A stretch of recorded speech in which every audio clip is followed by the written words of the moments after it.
Okay.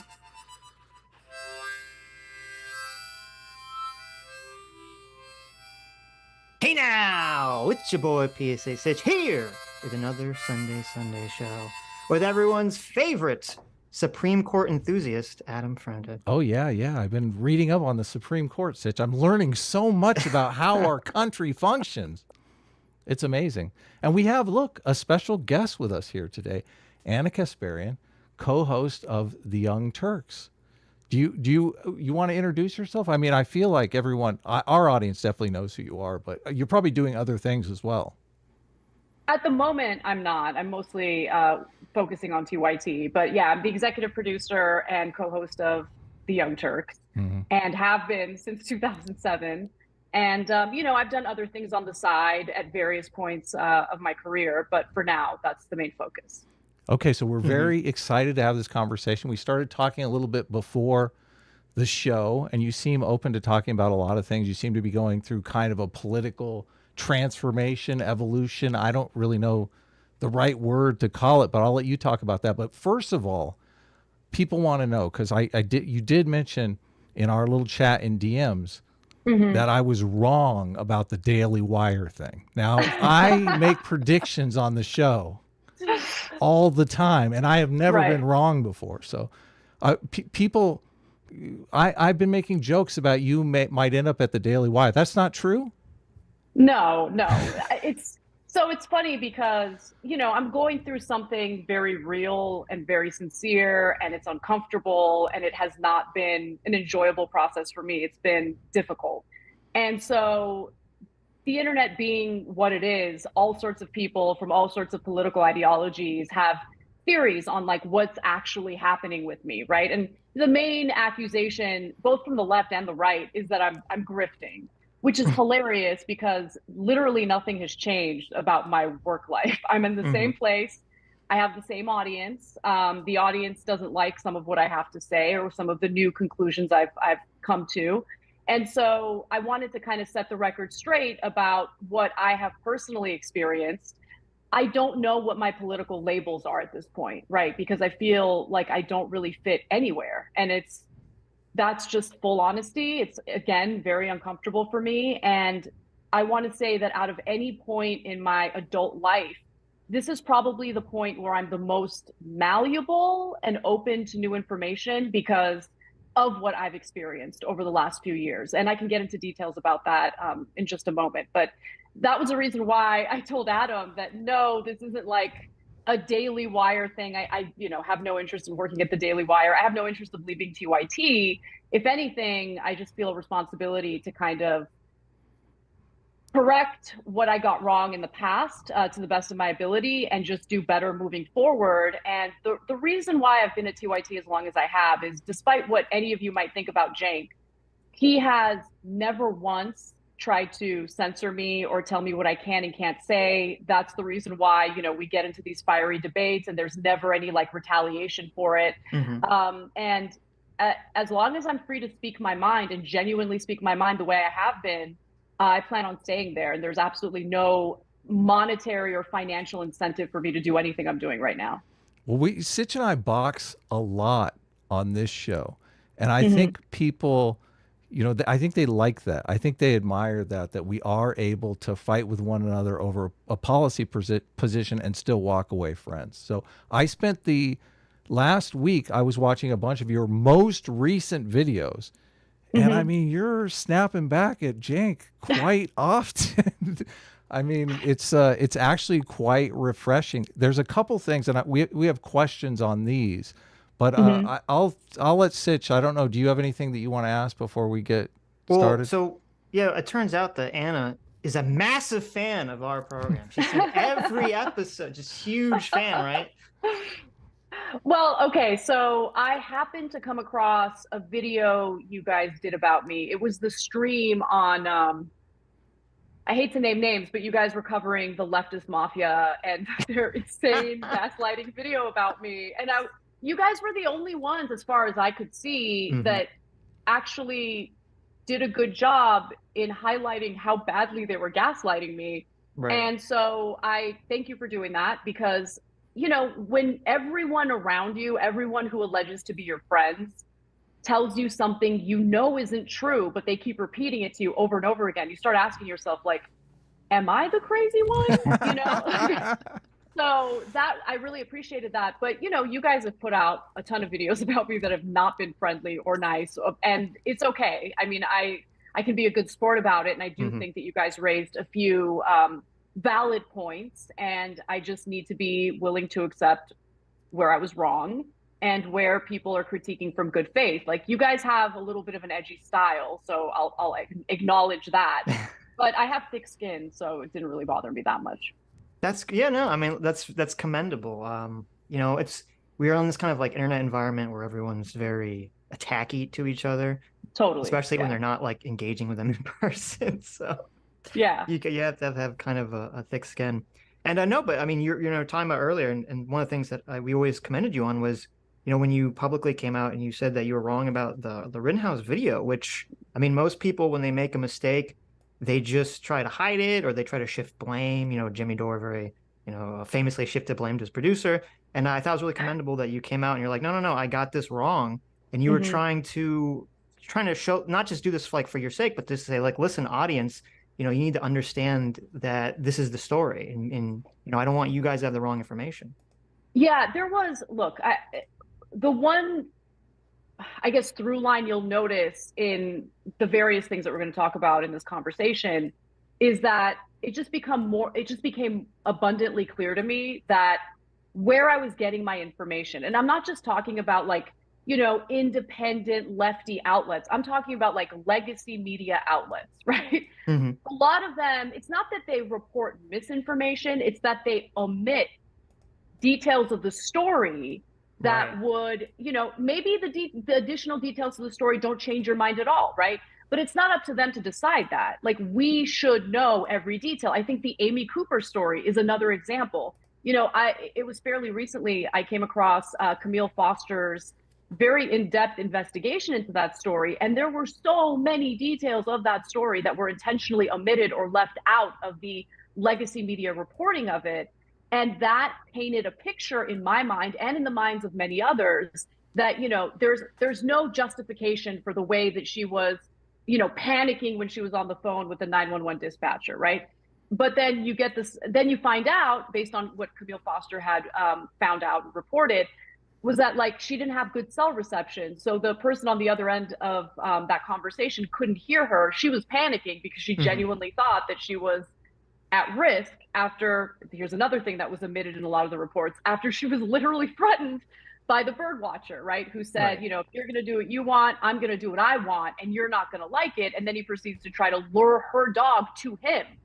And listen, you might still feel that her behavior was uncalled for, whatever, that's up to you.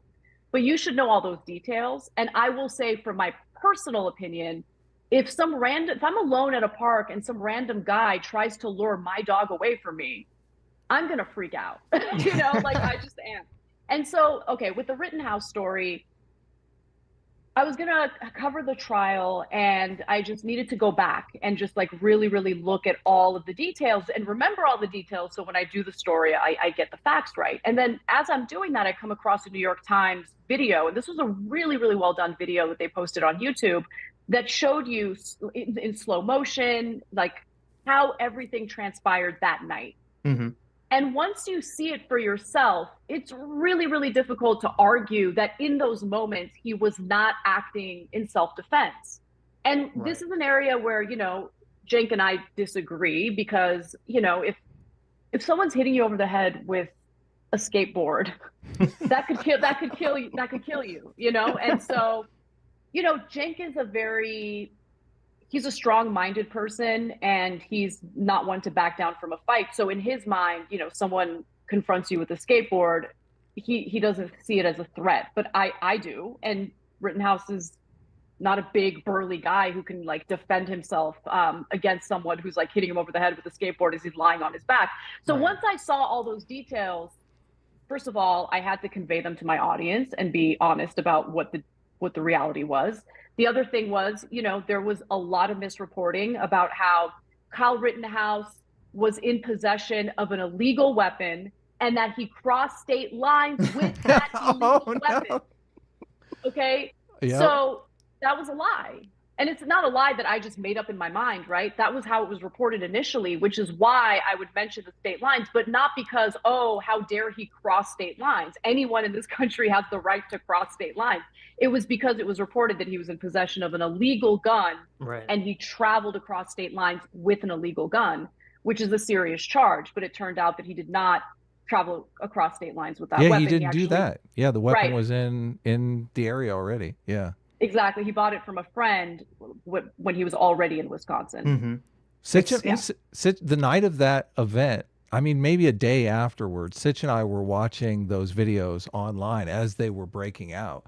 And I saw the reporting was basically wrong on CNN the night the viral videos were released. Don Lemon was saying, you know, a white kid shoots into a crowd of Black Lives Matter protesters. And I'm like, what? Yep. That's insane. Yeah. So they kind of poison the narrative from the get-go. And then everyone just kind of gets caught up in it.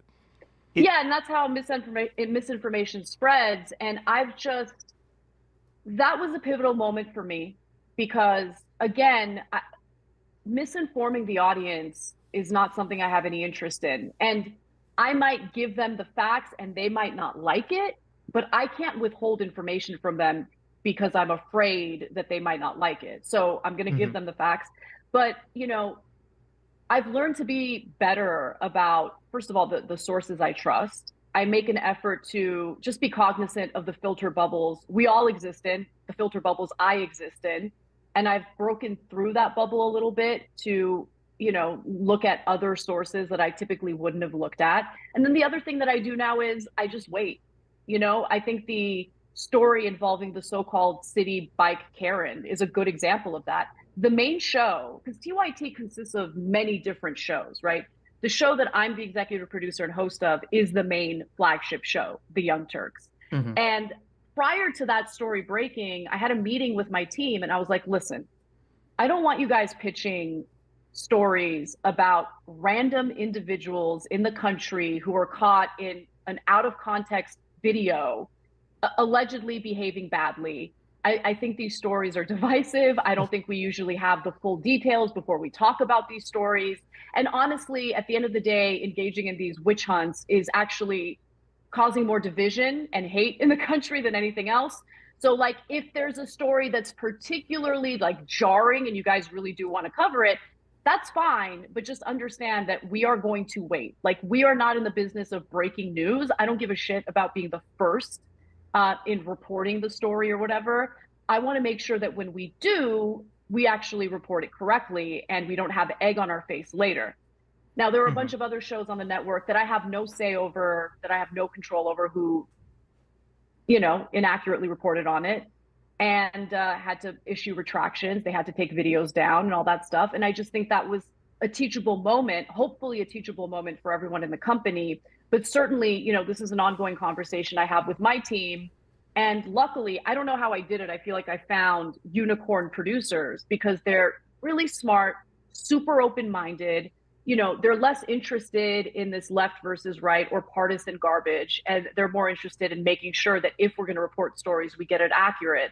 And so we're moving slowly but surely in a direction that I think is better, not just for the show, but I think better in terms of like what we add to society. Like, the last thing I want to do is be the other side of right-wing disinformation, right? Like, if we're going to be critical of disinformation we see happening in various videos and that are produced by other people, we should at least look inward a little bit and make sure that we're doing our due diligence. Yeah, it's, you know, it's interesting you were saying how with the media, a lot of the misinformation comes from, like, they leave stuff out. And that's been my experience too, is just this intentional leaving out of key information, or they'll, like, the headline or the subsection will kind of frame something in a very specific way. So even when you get to, like, kind of the contradictory information, your mind is already, like, made up by that point, so it doesn't matter. And so it leads to this kind of effect where, like, once a person once that story hits that, like you or me or anyone, because I kind of went to the same experience, where, like, once something hits me in a specific way, like it's like I'm free of the matrix. Suddenly I'm starting to see like things a little bit differently. All the dominoes kind of start to fall, and I say, oh wait, I start to see like where all the misinformation is coming from. Was the Totally. was the Rittenhouse thing like was that like the key moment, or was there something else that kind of like made you shift your thinking? So that was one of the pivotal moments, but Hmm. honestly, I would say it everything for me started when I started getting gaslit on the crime wave.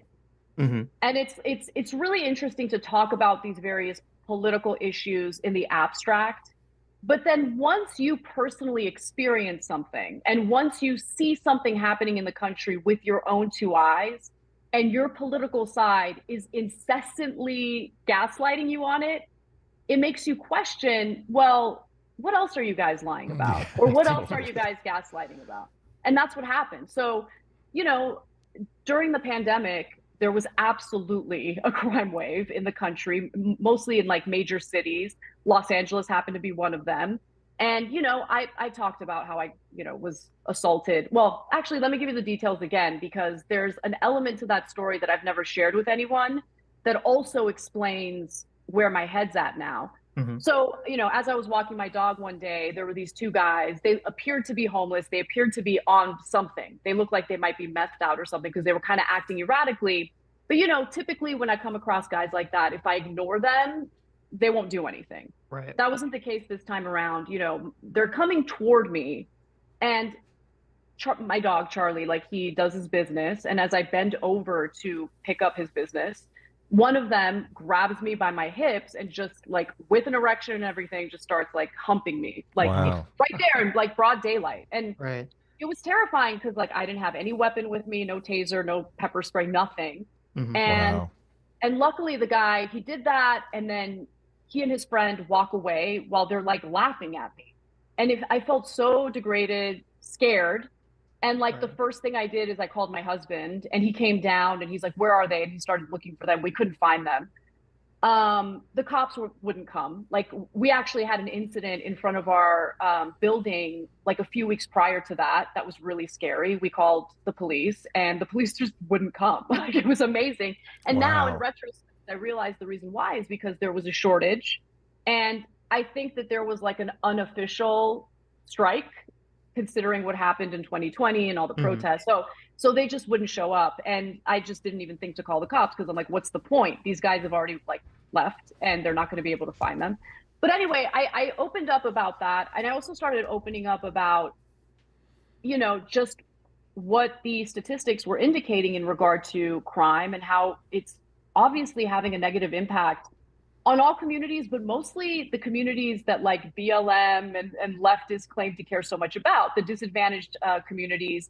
Crime on the metro system in LA has been unbelievable. And the majority of people who take the metro, who take buses and public transportation, they're usually like immigrant workers. They're usually, blue collar workers who, don't have enough money to buy a car, for instance. And so I was like, why are you guys cool with just having these people deal with this kind of violence? There was like a phase last year where people were literally being set on fire randomly on Wow. buses. And that Jeez. would get no attention, no news coverage, and it would infuriate me. And so when I opened up about what happened to me in my own neighborhood, um, what I thought was telling was how everyone, not everyone, but some people accuse me of pushing racist stereotypes. But I had never, ever disclosed the race of these two individuals, ever. Yeah. Hmm. But they just assumed that these two guys were black. They weren't Wow. black, they were two white guys. But like, I never shared that publicly because I didn't think the race really mattered, right? What actually happened mattered. And I thought the reaction to it by the people who are supposed to allegedly want dignity for everyone reacted to it. Like, that really bothered me. So that was the beginning of it. I would say that's what started me questioning everything and wanting to like look deeper into everything. And then other things happened. So the misrepresentation of what was happening to Asian Americans. So there would be all these videos of Asian Americans getting sucker punched or hit over the head with, whatever. And the main narrative on the left was, this is anti-Asian hate. Yeah. But actually, if you look at all of those stories individually, it usually involved like a repeat criminal or someone who's just been left on the streets with severe mental health issues. Like people basically carrying out these acts of violence because they don't have their head in the right place, they need help, whatever it is. But like to just brush it off as, oh, it's just anti-Asian hate that's been inspired by the right wing, it just wasn't true. Yeah. And I just thought it was wrong to frame it that way when in reality there was a real issue with, repeat offenders and in some cases people with severe mental health issues, honestly randomly targeting all sorts of people. But since a lot of this was happening in areas like San Francisco where there's a sizable Asian population, the narrative on the left became, oh, it's just anti-Asian hate that's been inspired by the right. And I just didn't really see much evidence of that. Then there was the attacks on straight news journalists who were doing their jobs. For instance, when Li Fong was reporting on the BLM protests, when he was accurately reporting on the BLM protests and some of the violence that took place during those protests, his own colleagues at The Intercept tried to paint him as a racist. I've known Li Fong for many, many years, since I started working at TYT. Guy doesn't have a racist bone in his body. For them to paint him in that way, I thought was disgusting, and it had a chilling effect, right? The whole point is to intimidate journalists from doing accurate reporting on what's actually occurring on the ground. Then there was what happened to Jesse Singal, which I found disgusting. I didn't know about that until at some point this year. I would say earlier this year. With the trans stuff? Jesse's been Yeah. on the show before. Yeah, he's done great. Jesse Singal is a good faith, I think, critical thinker. I'm subscribed to Blocked and Reported. I have listened to endless podcast episodes from Blocked and Reported. I haven't seen anything from Jesse Singal that communicates to me that he is a transphobe, that he is a bad person. He did straight news reporting on basically what, some of the risks could be when it comes to transitioning literal kids with puberty blockers and then cross-sex hormones. And through his reporting, which I'm very sad to say I didn't really come across until this year, I learned that I was wrong about a bunch of other things, right? So for instance, it is a lie that puberty blockers are reversible. In some cases, they are not, and they can cause irreparable harm. And look, you might think, okay, but you got to do a balancing act. And if a child or if a teenager has severe gender dysphoria, and it would actually be better for that person to go on puberty blocks. Okay, I mean, we should be able to balance that out. But my point here is withholding the information because you don't like the information getting out there ain't the way to go, because that destroys any opportunity for us to actually have a good faith debate about what we should do moving forward. What are the pros and cons? So there's that, all of this stuff it started adding up. And through listening to Blocked and Reported, I found out I got a lot of stories wrong as well. Rebecca Jones ended up being a liar and a grifter. And I wouldn't have known that. I wouldn't have known that had I not, opened my mind up to other voices. Rebecca Jones was the one that went after DeSantis, right? Yeah, totally. Yeah. And she's a complete liar. And we uplifted her, we enabled her, and I feel disgusting that we did that. So I issued a retraction and a correction on that story. I don't know what the reaction was. My reaction was good. Yeah. What is some of the reaction? Like one of the problems that we often have, obviously we're labeled right wingers all the time. Anyone who watches our show knows we're pretty much like disaffected liberals. Like to call us right wing is just, I mean, it's kind of laughable. But we are constantly called right wingers just because we don't straw man the arguments that are made on the right. And so many people on the left, all they are familiar with is the straw man version of the trans issue or some particular news story. So what is some of the reaction that you have gotten to that? Well, I mean, the reaction has not been great. I mean, look, that leftist mafia stream was unbelievable to me. Like the accusations that were thrown out there, Olay implying that I'm I'm racist because as a woman, I don't want to be called a birthing person. Like that has, I mean, race didn't come up at all until she brought it up. And then I mean, she was the only one on that stream who brought race into it and like made it abundantly clear that she's got an issue with white women and just thinks they're all the same and like, whatever. And then after I basically called her out on it, she's like, "Oh, you're attacking me and only me because I'm black." And it's like, no, you're the only one in that group of people who attacked me and accused me of being racist because I personally want to be called a woman. So, I mean, I'm not sure that they fully understand the damage that accusation can do. And if they do, that makes it even more. They understand. Okay. They understand. I mean, that makes it even more horrible. I think she published a video of you that was you saying the N-word, and it was back when YouTube didn't have this big prohibition on saying the N-word, and you weren't. It's not like you were calling people the N-word. You were using it, quoting stories. So all of these are taken out of context, which is completely unfair. Yeah, I mean, look. So it's really funny because that compilation video wasn't made by her. If you guys remember, at some point last year, everyone was going after Rogan for saying the N-word. And so someone on the left had made a compilation video of all the times he had said the N-word on his podcast. And then in response to that, someone on the right made a compilation of all the times like I had said the N-word, right? Or me and Cenk had said so someone on the right made that video. And we had a company meeting, the producers, everyone, we got together, and this is like years and years ago. The last time we actually uttered that word on air was in 2012. But we sat down and we talked about whether we should actually say the word when we're quoting someone that we are condemning as racist, or should we sanitize it and say N-word instead? And so we had a vote, and we decided at the time that it was better to actually read the quotes verbatim as opposed to sanitizing it.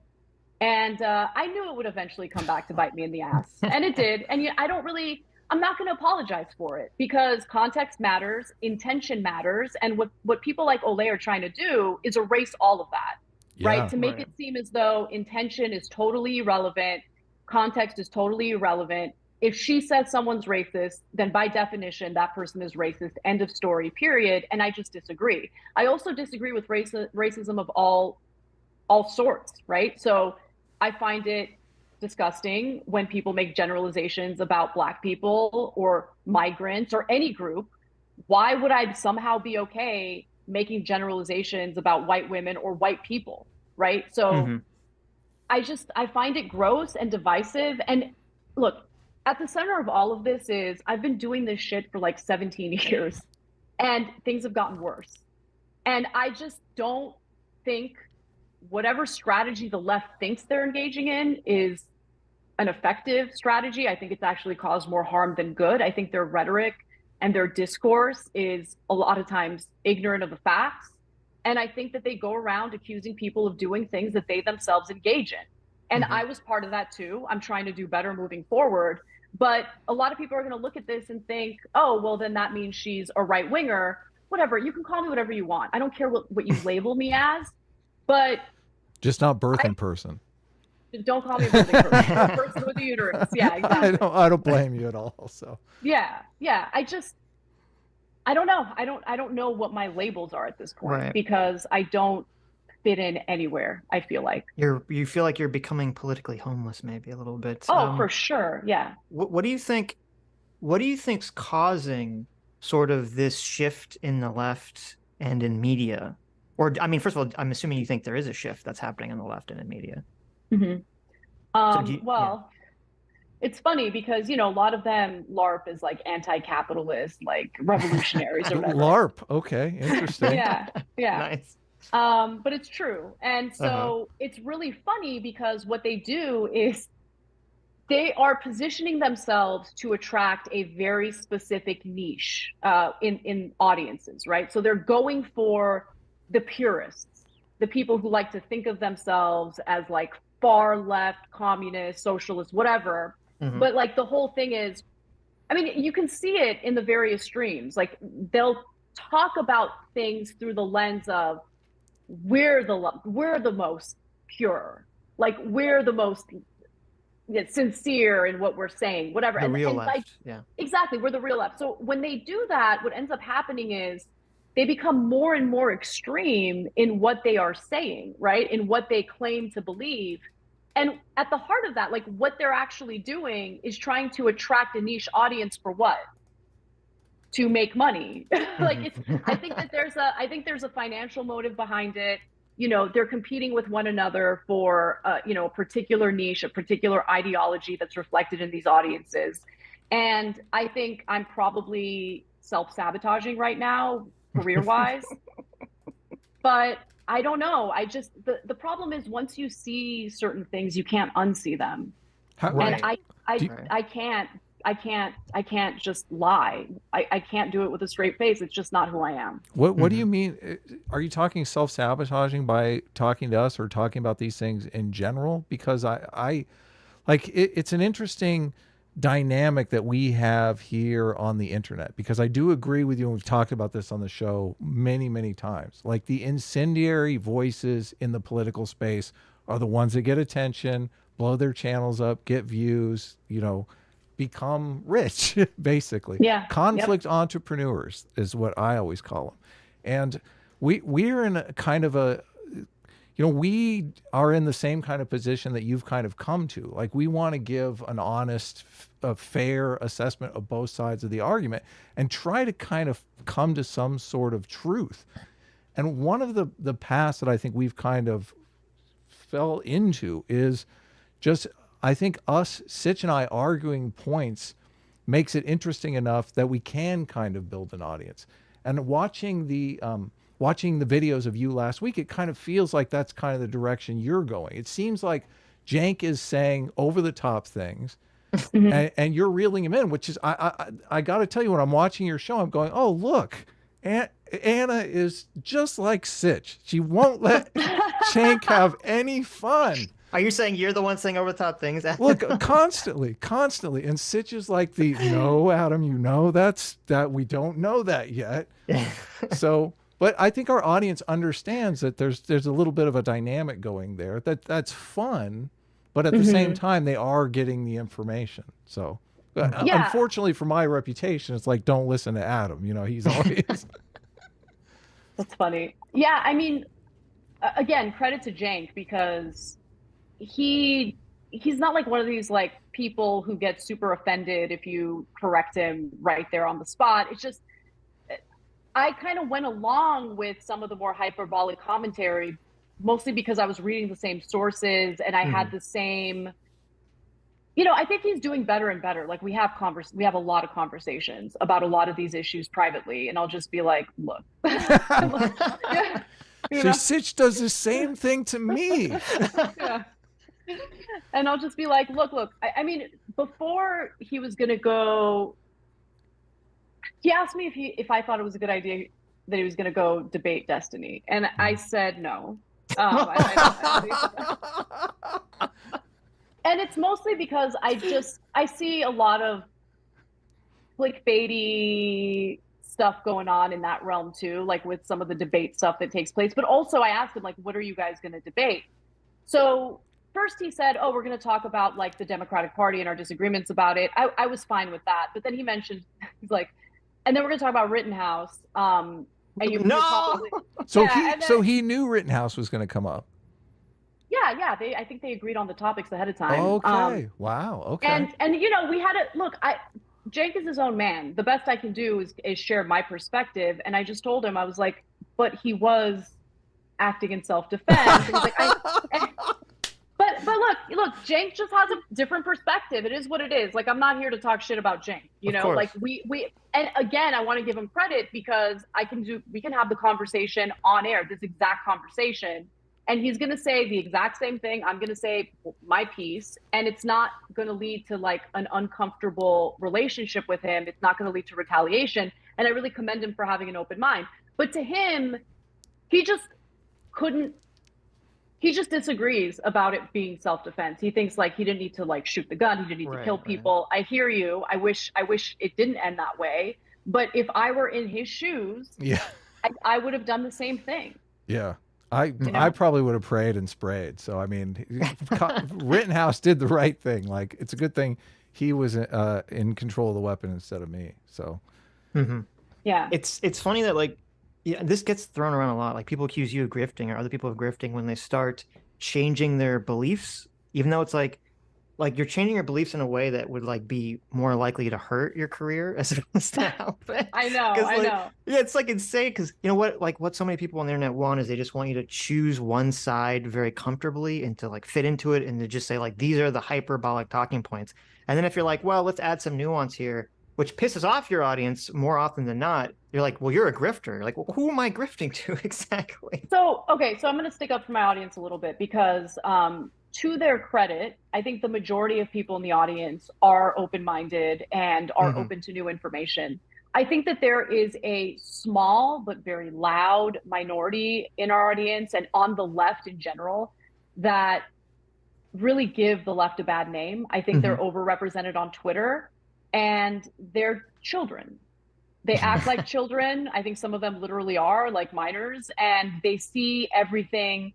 And look, if they're young, I don't blame them. I think when you are young, it's a little more difficult to grasp nuance and how complicated and complex a lot of these issues are. You know, one of the things that Jesse Singal says all the time that I love, and he says it repeatedly, is it's complicated because it is. Like all of these issues are way more complicated than the way they're being portrayed in partisan media. And so, what I want to do is actually understand those complexities. But here's the other thing, understand the other side in good faith. Okay. Because I think that there are some stereotypes that the left has kind of bought into about what the arguments are on the other side. And, you know, it doesn't make us sharper to misrepresent what the other side is actually saying. It actually Mm-hmm. makes us weaker. If you understand what their arguments are, it'll then allow you to reflect on what your own weaknesses might be in regard to the arguments that you're making. And Right. so, and then one other thing, and this was an unexpected outcome that I was talking to my husband about just last night. I've been a lot happier lately, like a lot happier. And Yeah. I think it's because once you actually, and look, I want to make the distinction and like draw out a caveat. I'm not talking about like far right, like militia members. I'm not talking about those people. I'm talking about just mainstream conservatives, Republicans, whatever. Once you actually understand what their arguments are or where they're coming from, it's a lot more difficult to be hyperbolic about things, yeah, right? And so you kind of start seeing the world around you for what it really is. And there's a certain amount of fear that kind of starts to dissipate, a certain amount of like hyperbolic thinking that starts to go away. And you start to see things a lot more clearly. And the world isn't as messed up as people would have you believe. And that's a good thing. Now, some yeah, people Mm-hmm. might get super offended at me saying that because they've completely bought into the hyperbolic thinking and they think the world's coming to an end.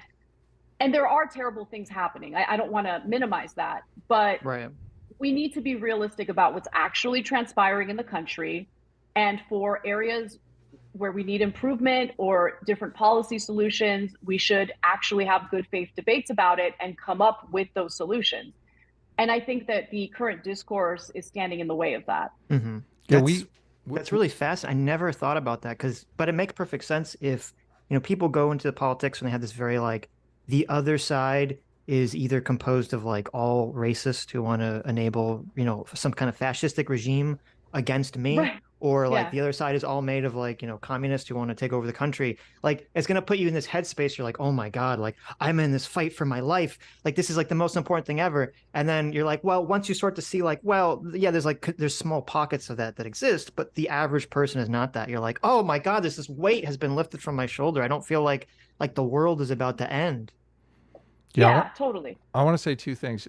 First of all, and I don't know your take on Jordan Peterson, but it is like the first rule is tell the truth. And I feel like coming to a place in your life where you're like, I feel like I'm honestly telling the truth now, I can see where that would make me feel completely better. I'm one of these people who just hates thinking I'm being dishonest, or if I'm in a position where I'm forced to be dishonest for a job or something like that. I Mm-hmm. just, oh, it's horrifying for me. So, and I do think it is kind of politically expedient for a lot of people to categorize far right, racist, Nazi pieces of shit who, none of us are in favor of, for moderate Republicans who just want some, they have a different spin on some sort of policy prescription, which my thinking of the world is, you've got the conservatives on the right who are kind of playing defense for society, and you have liberals and progressives on the right who are or on the left who are kind of playing offense for society. They're the ones that are pitching all of these crazy policies for making society better. And conservatives are kind of saying, well, we're kind of good where we are now. Should we take the risk of doing this? And you really need, what sports team that doesn't have a good offense and a good defense is going to be a winning team? So a lot of the political polarization I see as part of the problem here. And one of the nice things about you starting to realize, there are people on the right that aren't just crazy, insane racists, and maybe you can communicate their arguments clearly to your audience, which is a great position to be in. We might be able to deal with some of the political polarization. Yeah, I think there are, look, I disagree with many of the policy ideas they have or the perspectives they espouse, but there are good faith, thoughtful, conservative Republicans out there. Like, I think Glenn Loury is a good example. Again, I might not agree with everything he has to say, but he's a thoughtful person, and he is not in any way justifying, white supremacy or some of the like hyperbolic things that he might get accused of by those on the left. And again, it's really about understanding in good faith the other side and being able to, I guess, debate the issues, as opposed to, like, what I see happening right now is, I want the left to engage in the argument, as opposed to what I see happening, which is them engaging in like ad hominem in a lot of cases, character assassination, or like statements about the individual's character based on their preconceived notions and based on what they heard other streamers say about the individual. It's like, okay, just take a step back for a second. You need to address the point that this person is making. And if you're not addressing the point that this person is making, and instead you're turning around and throwing all sorts of like accusations at them to make them seem like they're immoral or they're bad people, then that tells me that you don't really have an answer to what they're saying, And I see that happening more when it comes to culture war related issues, as opposed to economic issues. And that's the other thing. I think that the left has completely, and they'll deny this, but just go to Twitter right now. They've like abandoned economic policies and instead hyper focused on incredibly divisive, like identity related issues, right? Yeah. And and like their take is always, oh, well, the other side wants us they're racist, that's why. They're transphobic, that's why. And it's like, no, you got to do more than that. So if you're gonna if you're gonna refute what they're saying, then actually address the points they're making. And if you're not going to do that, you're going to come out looking incredibly weak and childish.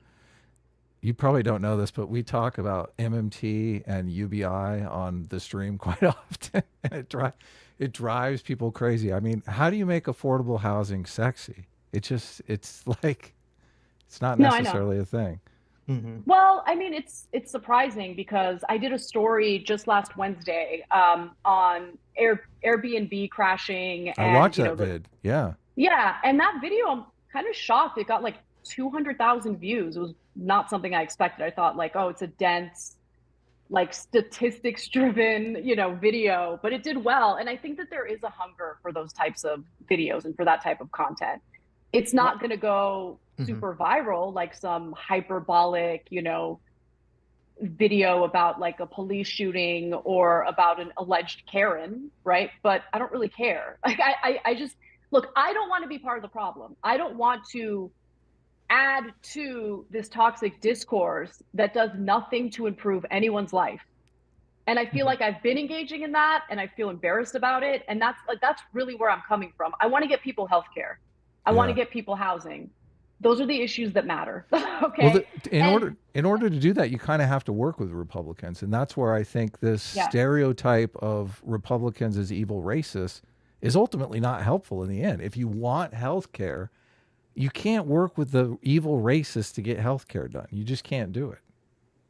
Well, I mean, it's hilarious because, okay, let's put healthcare aside for a second, because here's the other thing.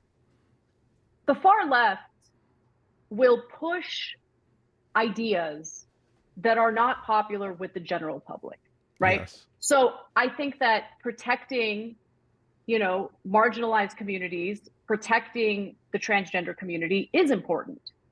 However, when you move out of or move far away from making sure that they are not denied housing, making sure that they're not denied healthcare, when you move into like these more fringe areas of like, I mean, there was a story out of the UK this week, blows my mind. There was an LGBTQ group in the UK who suggested that instead of referring to vaginas as vaginas because it might be offensive to transgender men, one of the potential replacements or substitutes could be bonus hole.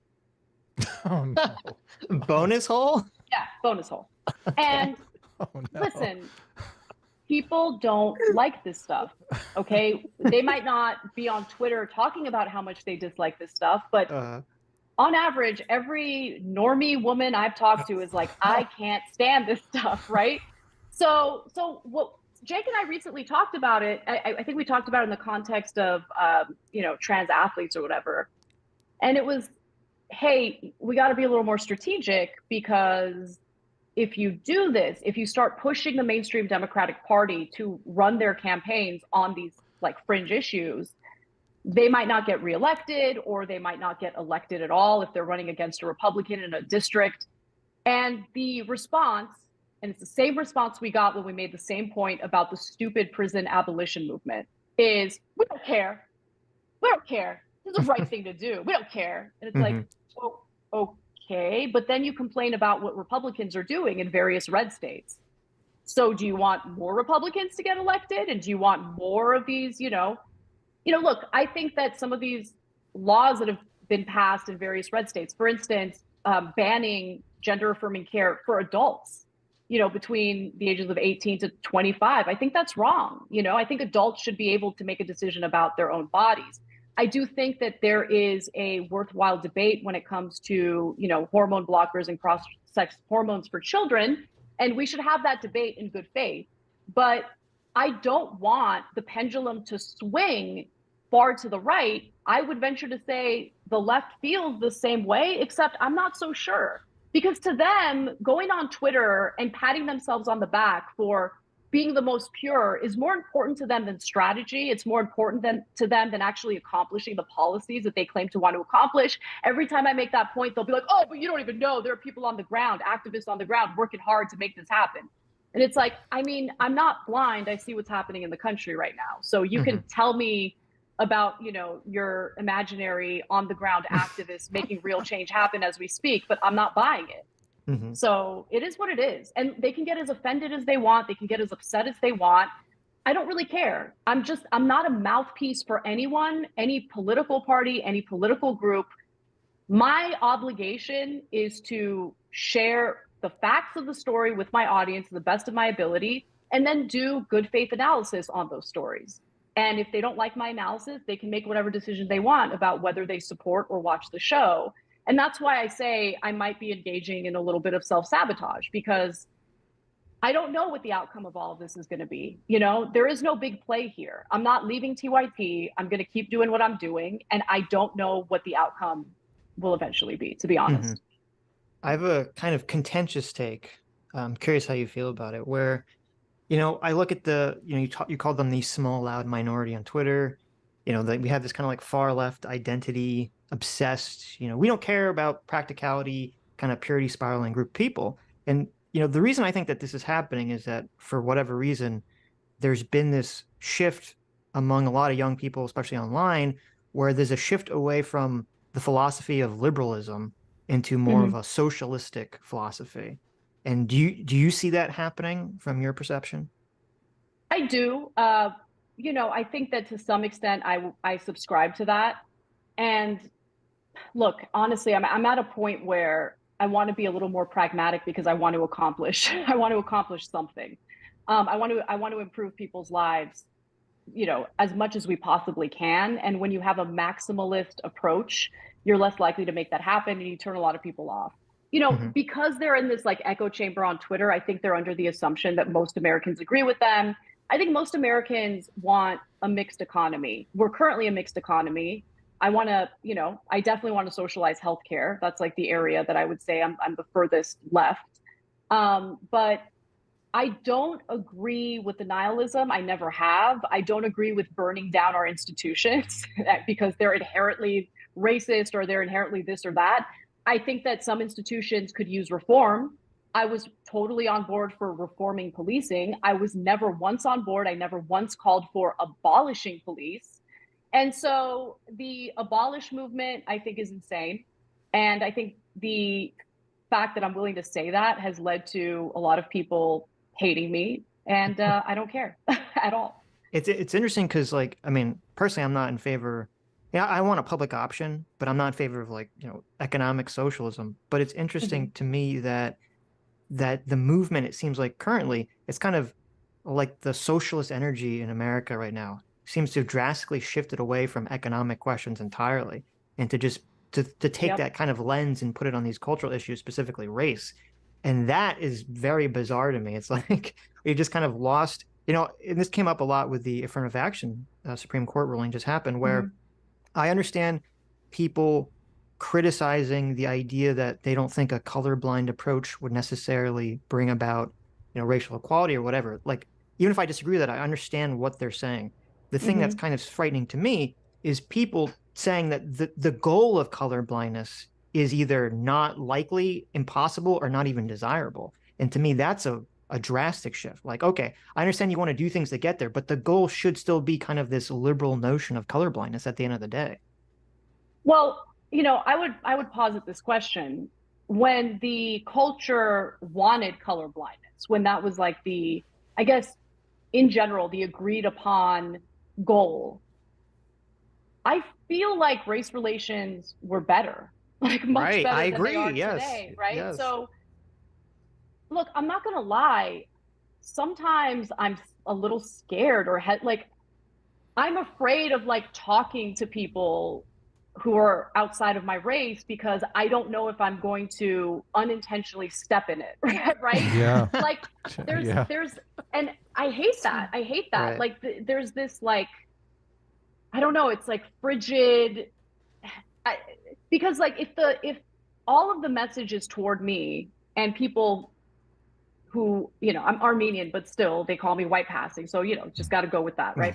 If people who Right. look like me are constantly told, you are inherently racist, okay, you are inherently a bad person. Hmm. I mean, if that's the start, and I had this debate with Cenk when it came to our rhetoric in regard to the other side, right? If the starting off point is you are trash and we think you're evil, Yeah, then how totally. how how does that you're never going to move in a better direction. You're not going to move the country in a better direction. You're not going to improve race relations. You're going to make it worse. And that is what I see happening. I think a lot of the division is due to the backlash to that kind of rhetoric. And I think that, look, I think racism exists for sure. Do I think the majority of white people are racist? Do I think white people are inherently racist? No, I do not. I think that's crazy. Hmm. Yeah. That's a racist stereotype. Yeah. I mean, it's just as racist to say, Black people are inherently dangerous and violent, right? That's a disgusting and racist thing to say. Hmm. Why is it okay to have some generalized stereotype about white people? I Do you, think that's wrong as well. look, when we covered a lot of the critical race theory debate that was going around, it's kind of gone away momentarily, but I imagine it'll probably come back with the election coming because obviously they're going to use it to hit DeSantis.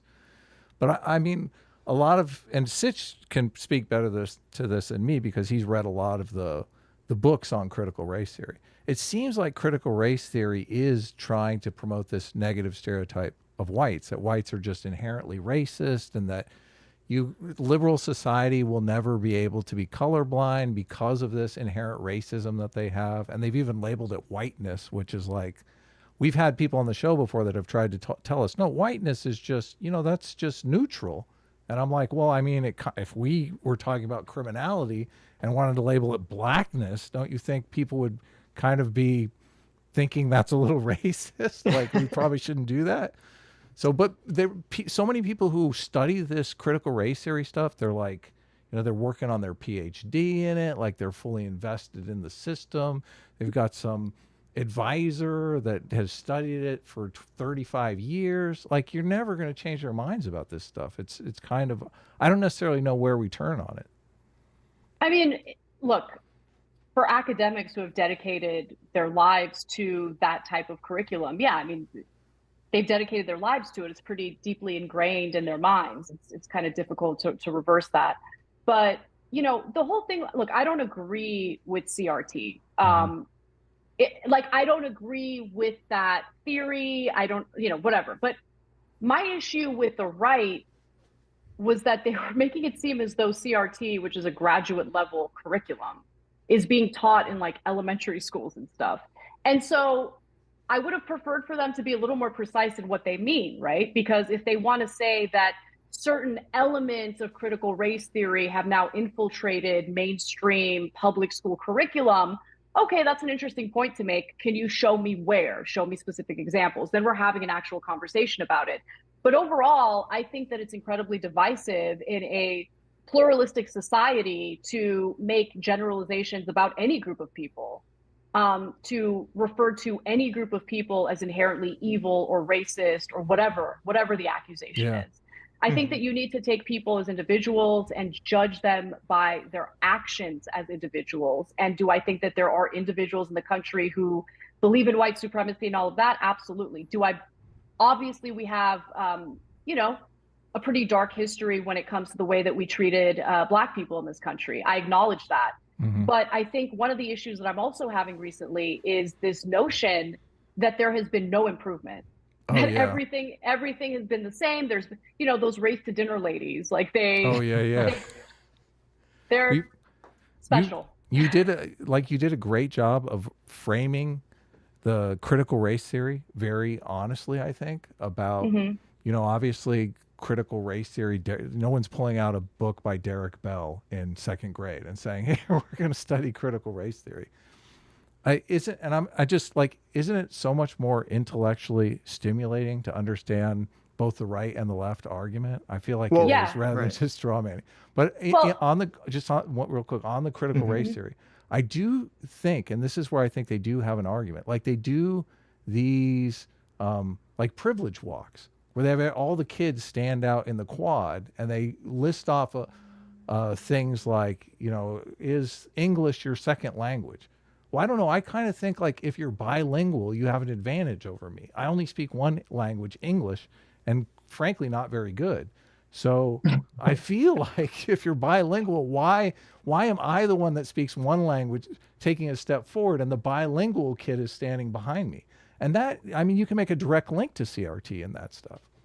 Well, it's interesting that you provide that example. So English was my second language. My parents. Yeah, my parents came to the country as refugees in the late 70s. They escaped Soviet era Armenia, came to the United States, did not speak a word of English. They learned English eventually, right? But it took some time. And so in the household, between the time I was born and the time I finally went to elementary school, all they spoke was Armenian. All I knew was Armenian. And I remember before there was like an entrance exam, I had a meeting with like one of the counselors at this elementary school, and she would like pull up cards that had letters on it, English letters on it. And she's like, do you know what this letter is? And I'd be like, no. And I remember leaving that feeling like garbage. Like I left that and I was like, I'm dumb. I don't know anything. I remember crying and like whatever. And then what I did was I forced myself to wake up super early as a kid to watch Sesame Street, and that's how I learned English.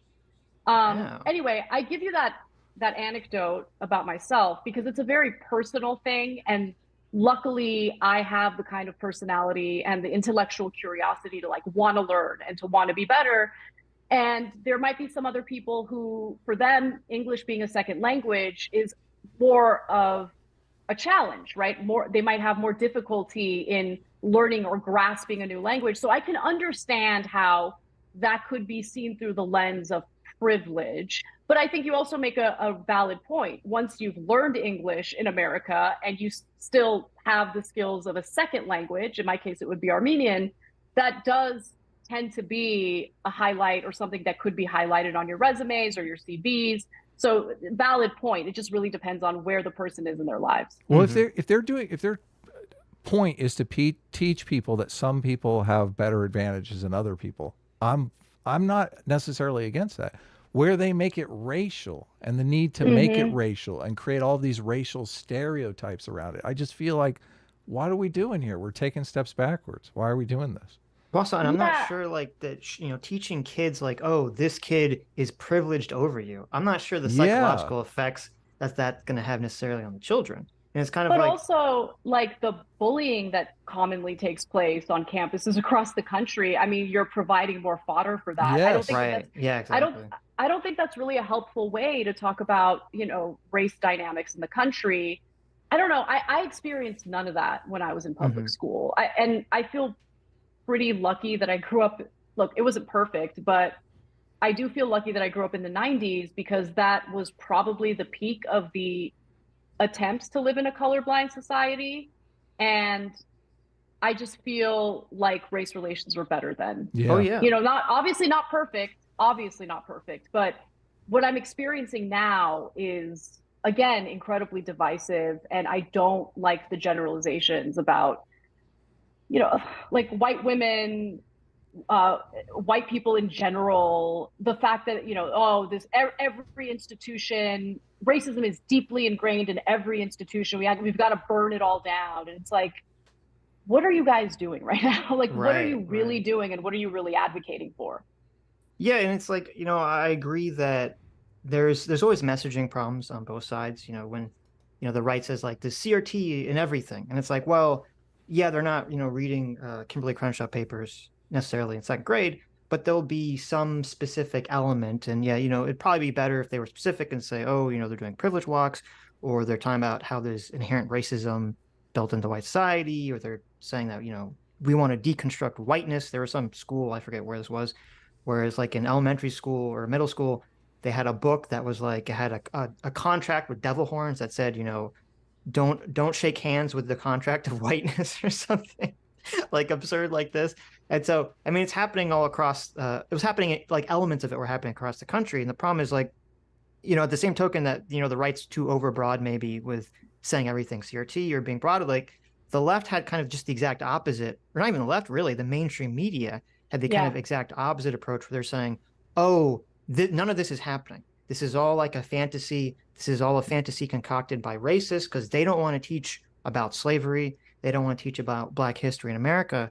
Right. It's like, that's clearly not what they're talking, or at least I don't think that's clearly what's happening in these situations. Right. I bought into that narrative, hook, line, and sinker, right? Like the narrative of they want to erase any curriculum, any teachings about racism, about slavery, about the Jim Crow era. And I feel like a sucker, right? I just do. And yeah, and I don't know. Like, look, I can't control others. All I can do is control my own behavior. And so I've been kind of thinking of things through that lens. And the other thing I'll say is I have luckily, a very full life. And I have many friends outside of this space, outside of work. And they have really helped to ground me and give me the courage I need to do my job the way that I see fit moving forward.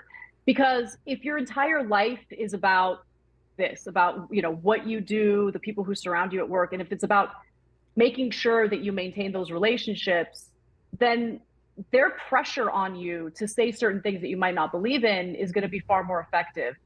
And so I've kind of, I use Twitter. Are you experiencing that? For sure, yeah. Are they pressuring you? Are you getting eye rolls when you're saying, look, you're really kind of misrepresenting the Republican argument here? Well, look, they do this really great thing where they don't actually approach me privately to have these conversations. They do me the favor of putting out monetized videos condemning me for being a very naughty girl. And so Wait, it's that yeah, situation though is like detractors. I'm talking about like in a work environment, like which would be much worse, obviously. right. Well, So that's how. Go so far ahead. no one's approached me. No one's Hmm. approached me to tell me like I can't believe you're saying this, or I can't. I'm very angry at you. No one's done that. Okay. Right. However, two people have reported me to HR. So Wow. No. What? yeah, What? You're Uh, already for getting reports something to specific HR? or just a yeah. general? My tweet saying that I'd like to be referred to, that I personally would like to be referred to as a woman and not a birthing person, that Wow. upset some people, and they reported me to HR. I'm happy to report that HR's response was, she didn't do anything wrong. So, she can't get in trouble for Hmm. sharing her opinion on this. And the other thing Wow. is like I would never do that, man. I mean, there are so many different voices at TYT. Time to time, there are statements made that I find objectionable or I disagree with.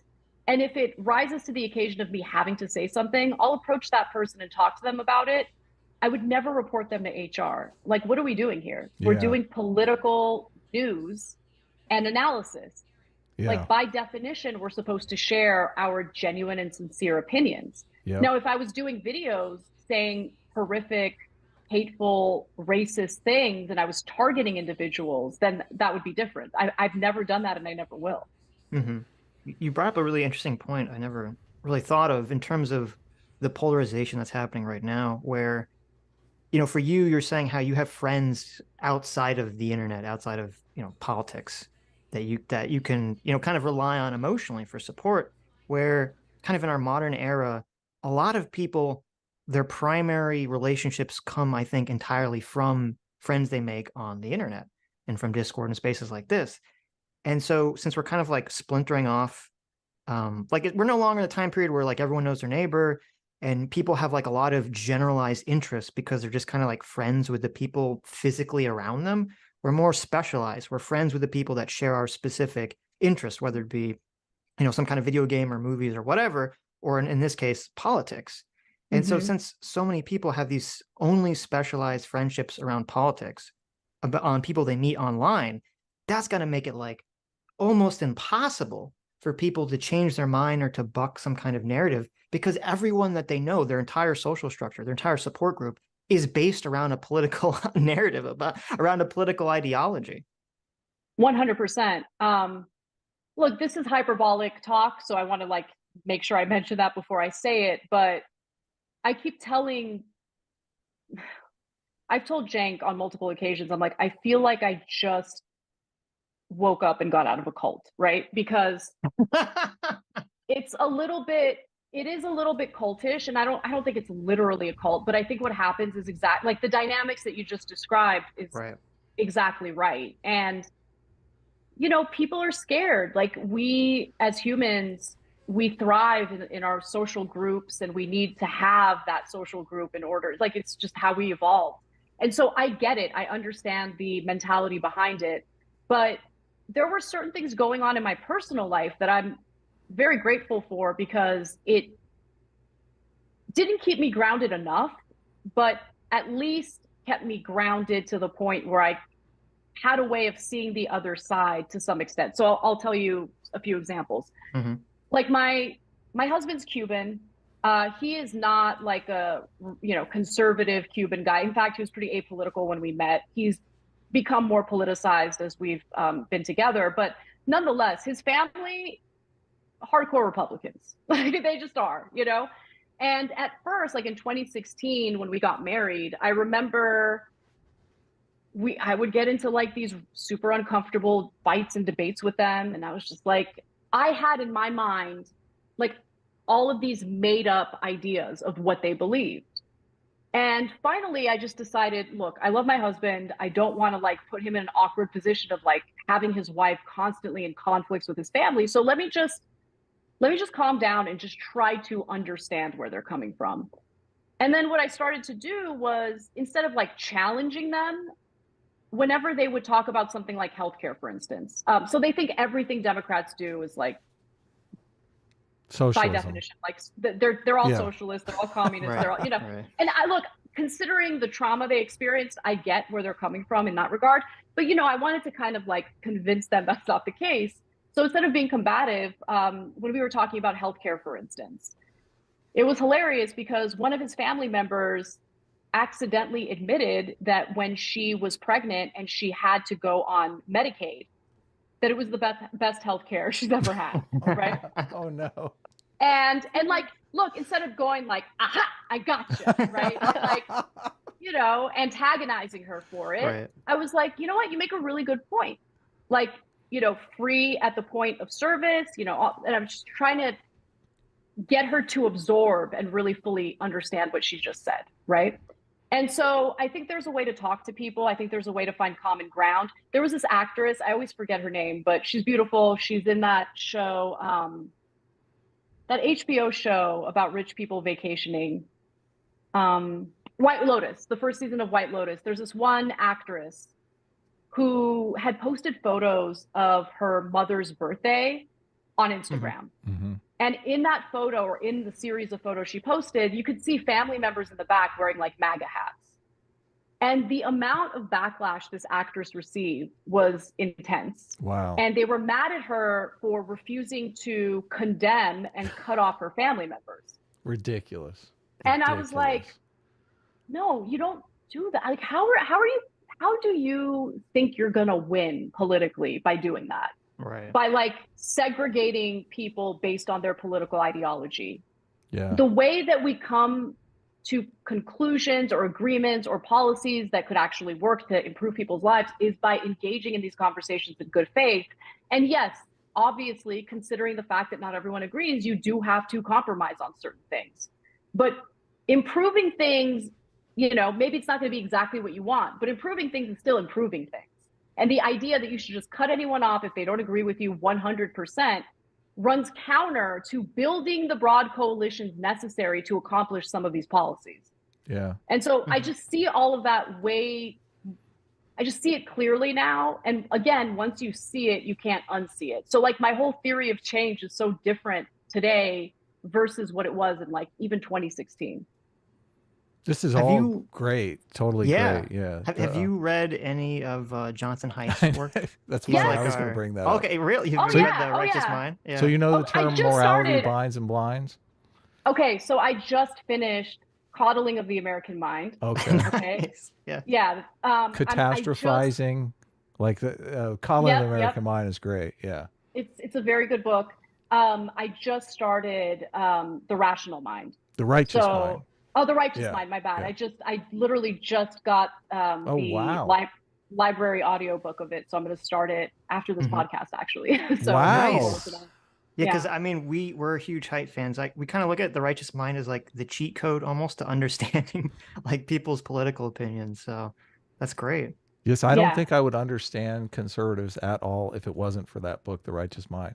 Haidt kind of, I hate using the term red pill because it's like so bastardized these days. Yeah, actually, in the book, he uses the red pill metaphor, but he says, you know, we're all kind of living in these moral matrices where you know, we're not interacting with other people in other matrices. But when people talk about being red pilled, a lot of people just talk about, well, I got out of the progressive matrix and I moved into the conservative matrix now. And I think, well, like in the movie, they left the matrix. Remember? Right. So that's the thing. That's funny because that really resonates with me. I definitely don't see myself on the right. Right. But I don't know. I just really want to reiterate, I don't fit in anywhere at this point. Like, I don't think there's really a label that perfectly describes me. And to be quite honest, I think attaching myself to a label limits me. It limits my ability to like really think about each individual issue critically and carefully. And that's I think that's really important to have a more accurate perspective of the world around you. Listen, we got a label for you. Okay? No, don't take the centrist label. Enlightened centrist. It's that's trash. Oh my gosh. It's totally trash. Centrist. What does that mean? What do you mean That by means it enlightened? means exactly what you're describing. Mm-hmm. Well, enlightened centrists is kind of tongue in cheek, but centrists are just completely. I mean, everybody hates a centrist because people. It's fun for them to engage in this political debate. It's fun for people to use hyperbole and straw man the other side. And they're literally LARPing. And we've had this discussion on the show many times. Like, is this how honest to goodness coups and revolutions in various South American nations happen? Like the young people are just LARPing and LARPing and LARPing, and then oops, we elected an authoritarian regime. Yeah, I mean, I literally I wonder this because I feel like could that happen here in America? I mean, what is your take on the I guess we can get more into the socialism thing. The problem that I have, Mm-hmm. and I think this might be a miscommunication between you and Sitch, and we talk about this all the time. Like, I don't think the Republicans did us any favors by deeming everything under the sun socialism because, like, Mm-hmm. I don't think like universal healthcare. Sure, you can make an argument if you squint. You know, this is socialism. This is the government doing things. I don't really like that definition, and I mean, I think of socialism more as like fundamentally dealing with property rights and the abolition of property rights and forcing people into worker co-ops and all this kind of stuff. Do you have an opinion on that, or how do you separate those? Well, okay, so I think that look, in terms of like what I see as the ideal economic situation in America, I really love the Nordic model, right? Mm-hmm. And those are mixed economies. I Mm-hmm. do see a place for private businesses. I don't think it makes sense to do away with private industry or private business. There are sectors of the economy, though, where I think that introducing or having a profit motive causes more harm than good. So, for profit prisons have been pretty disastrous. I don't think that it makes sense to have a profit motive in keeping people locked up. I don't think that there should be a profit motive in regard to healthcare because when there is, then you're literally playing with people's lives. And look, if you get sick and you can't afford the treatment, of course you're going to be willing to go bankrupt in order to afford that treatment. And I just think that a lot of people have been preyed upon. A lot of Americans who help fund the research and development of pharmaceutical drugs have been price gouged by these pharmaceutical companies. Like those are issues that I want to find solutions to. I'm supportive of worker co-ops, but I think that what's even more important at the moment and more realistic at the moment is increasing the number of unions or unionized workers.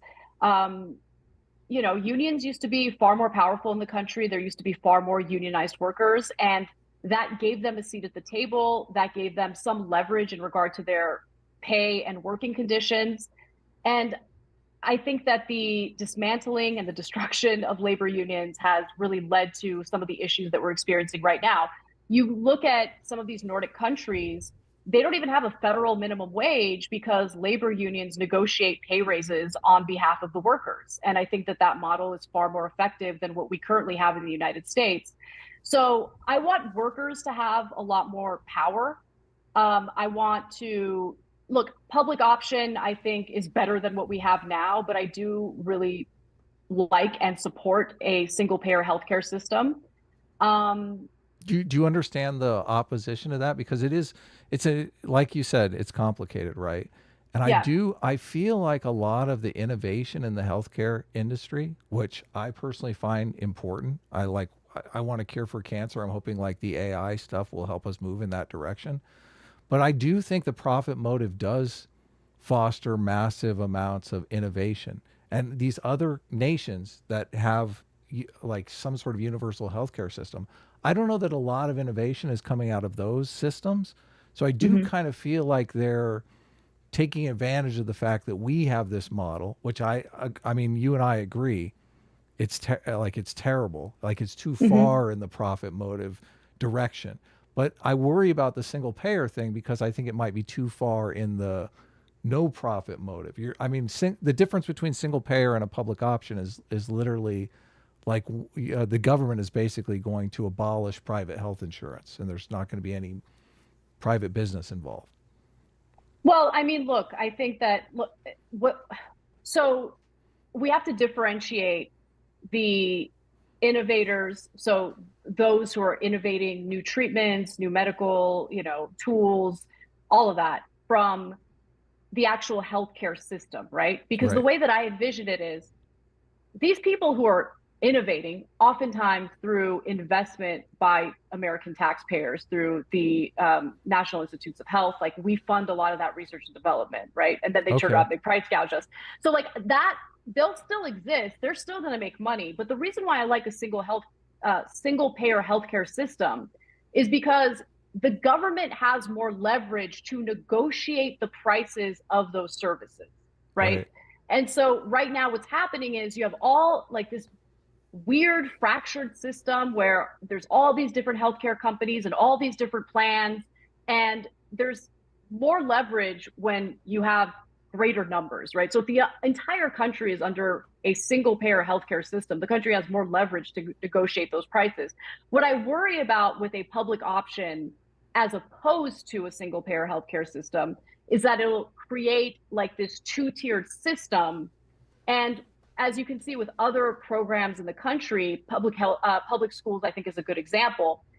They start little by little defunding the public option. You get what I'm saying? Yeah. Until it gets to a point where it's ineffective, flailing, all of that. And I am worried about that component of just having that two-tiered system of a private healthcare option and the public option. However, I will admit a public option, which is something that Biden ran on, would be far better than what we're experiencing today. I think that the Affordable Care Act, despite what the Republican Party would have you believe, is very much a Heritage Foundation policy that was implemented by Mitt Romney in Massachusetts. It is not in any way, I mean, it's forcing Americans to buy private insurance. That is what the Affordable Care Act was. Well, not anymore. They did abolish that. So, but by the way, that was the justification for it. Yeah. Cost control, like the cost control portion of it. Because if you're forcing everyone to buy healthcare, then that's going to keep premiums low. Except that's not what happened. There was actually no price controls whatsoever. And these private insurers are like, well, you got to buy from us, so we can charge you whatever we want, and that's ended up being a little bit of a disaster. Sitch, do you want to jump in? I don't want to move on from socialism unless there's something you feel. Well, I mean, I guess the only thing is, generally when we're talking about socialism on the stream, we're not really talking about economic socialism. Though it comes up, at least I'm usually talking about cultural socialism and kind of the idea of what is that? I want you to explain what that is. That's good. Yeah. Like, so under like the principles of liberalism, like that our country was basically founded under, is this idea that we should conceptualize people as individuals and individuals interacting with each other. And yeah, of course, individuals will, get into groups of people and form political coalitions and blah, blah, blah, blah, blah. But at the end of the day, people should be viewed as individuals and be judged as individuals. And there should be some quality of like the laws apply to everyone on a universal standard, essentially, where the more sort of like socialistic cultural idea is don't view people as individuals. The individual identity is not really important or even desirable. You should be viewing as some part of a collective, a group. And often, when we're talking about it nowadays, it's along racial lines. So it's actually like, Kimberly Crenshaw even talks about this in her famous intersectionality paper, where she talks about how she doesn't agree how in the civil rights movement, there was this liberal idea that blacks should strain, she says, strain for a universal identity of being a human or a man first and black second. And she thinks the ideal situation is for black people to identify as black first. That should be the primary identity. And like your individualism should come, somewhere down the road. And so I think, you have that combined with the idea of like race conflict theory, which is the view that all of society and all of the world is essentially a series of conflicts between people based on their racial identity. And that's the way it's always going to be. And so you're always going to be setting yourself up for a system where essentially like white people are always going to be trying to take resources away from black people to give it to white people. And the thing is, I mean, obviously there was a time period in our history where that was going on, but I don't think today, I don't think the average American's walking around like, I want to take resources from black people to give to my fellow white person. Like, I think people generally want, they want resources for themselves as individuals. And I don't think number one, I don't think people think in these kind of like group racialistic terms to the extent that a lot of people on the far left seem to think. And Some number do, two, definitely. yeah, some do, but I don't think it's anywhere like I don't think it's Racist. the average thing. And then Mhm. the second element is that I think teaching people that idea that this is the world you live in, I think all it does is it breeds negative stereotypes for white people, for black people. I think all it does is make people more racist, not less racist. And I think it's inherently dangerous to kind of promote this idea that just because America, just because our system was a system created by white people, you know, in the 1700s, that means that there's some like secret racism built within the fabric of the system that even if you can't point to specifically and say this is where the racism is, it still exists just because white people basically create the system, and therefore we must dismantle and deconstruct everything. Yeah, I mean, it goes back to what I was saying earlier. I do think that people should be judged individually. And, it's really interesting because there are all sorts of like contradictory statements and ideas coming from the far left. Because, Right. I mean, sorry, I just lost my train of thought. You said something that like really, It's okay. Take your time. yeah, Contradictory sorry, ideas about contradictory ideas. Oh, here's what I was going to say. So, on one hand, and I agree to this, race is a social construct, Mhm. right? Mm-hmm. But then on the other hand, I guess you should take that social construct, something that was decided for you about your own identity, and prioritize that as the top identity, top characteristic of who you are, right? Like you should front load that. Lean I just into think it that's instead of weird. dismantling it. Yeah. Yeah, I think it's weird. So, I mean, when you think about Italians, when they first immigrated to the United States, they weren't considered white. Now they very much are considered white. Right. I'm Armenian. I mean, Armenia is part of the Caucasus, and, I've always been considered Caucasian. But it's weird because my life experience as an Armenian of two refugees from Armenia who didn't speak English until I was like 5 or 6 years old, like, it's very different from like, someone whose family's been here for multiple generations, whatever, but it doesn't matter. I'm considered the exact same as any other white person. Mhm. My experiences are the same. My thoughts are the same. My behavior is the same. I find all of it super reprehensible and divisive, and I don't agree with it. Have your Yeah, and folks? Oh, go ahead, it Sitch. leads to like so I remember we were having some debate with someone a few years ago, and I was like literally reading from like a CRT textbook, and they were kind of going through they kind of gave this hypothetical of like you have two black people, like one person who's black who gets a job, they go to law school, they get a job at a law firm, and they just kind of go down a path of being a lawyer. And then the other person, and they're not really like leaning into necessarily like a racial identity one way or the other. And then the other person who's black is like making sure that they're specifically, producing music for black artists specifically, and they're kind of dressing in a more like, African garb. This is what they said, not me, African Mm-hmm. garb and things of that nature. And they kind of posit like, oh, the black guy who's just a lawyer is wrong for doing that. Like he's giving up some key aspect of his identity that's important by just kind of becoming an average American. And to me, just having like front loading your racial identity is like saying like, oh, there's some core part of your identity that's embedded in your race specifically that should dictate your behavior. I mean, to me, this is just like that's just asking to make everyone racist. Yeah, I don't agree with that at all. And like, I get those pressures, I mean, I felt those pressures as an Armenian, right? Right. From the Armenian community. And I'm my own person, I love my culture. I love everything about it, but at the same time, I was born in the United States and I identify as an American, like first and foremost. And it's because I was born and raised here. And while I appreciate and I love the culture that, my family has taught me, I just think it would be weird for me to see everything in America through the lens of an Armenian. Like, it's just a Right, weird right. way of seeing things. And look, I mean, just think about the endless bitterness and anger I would feel toward this country.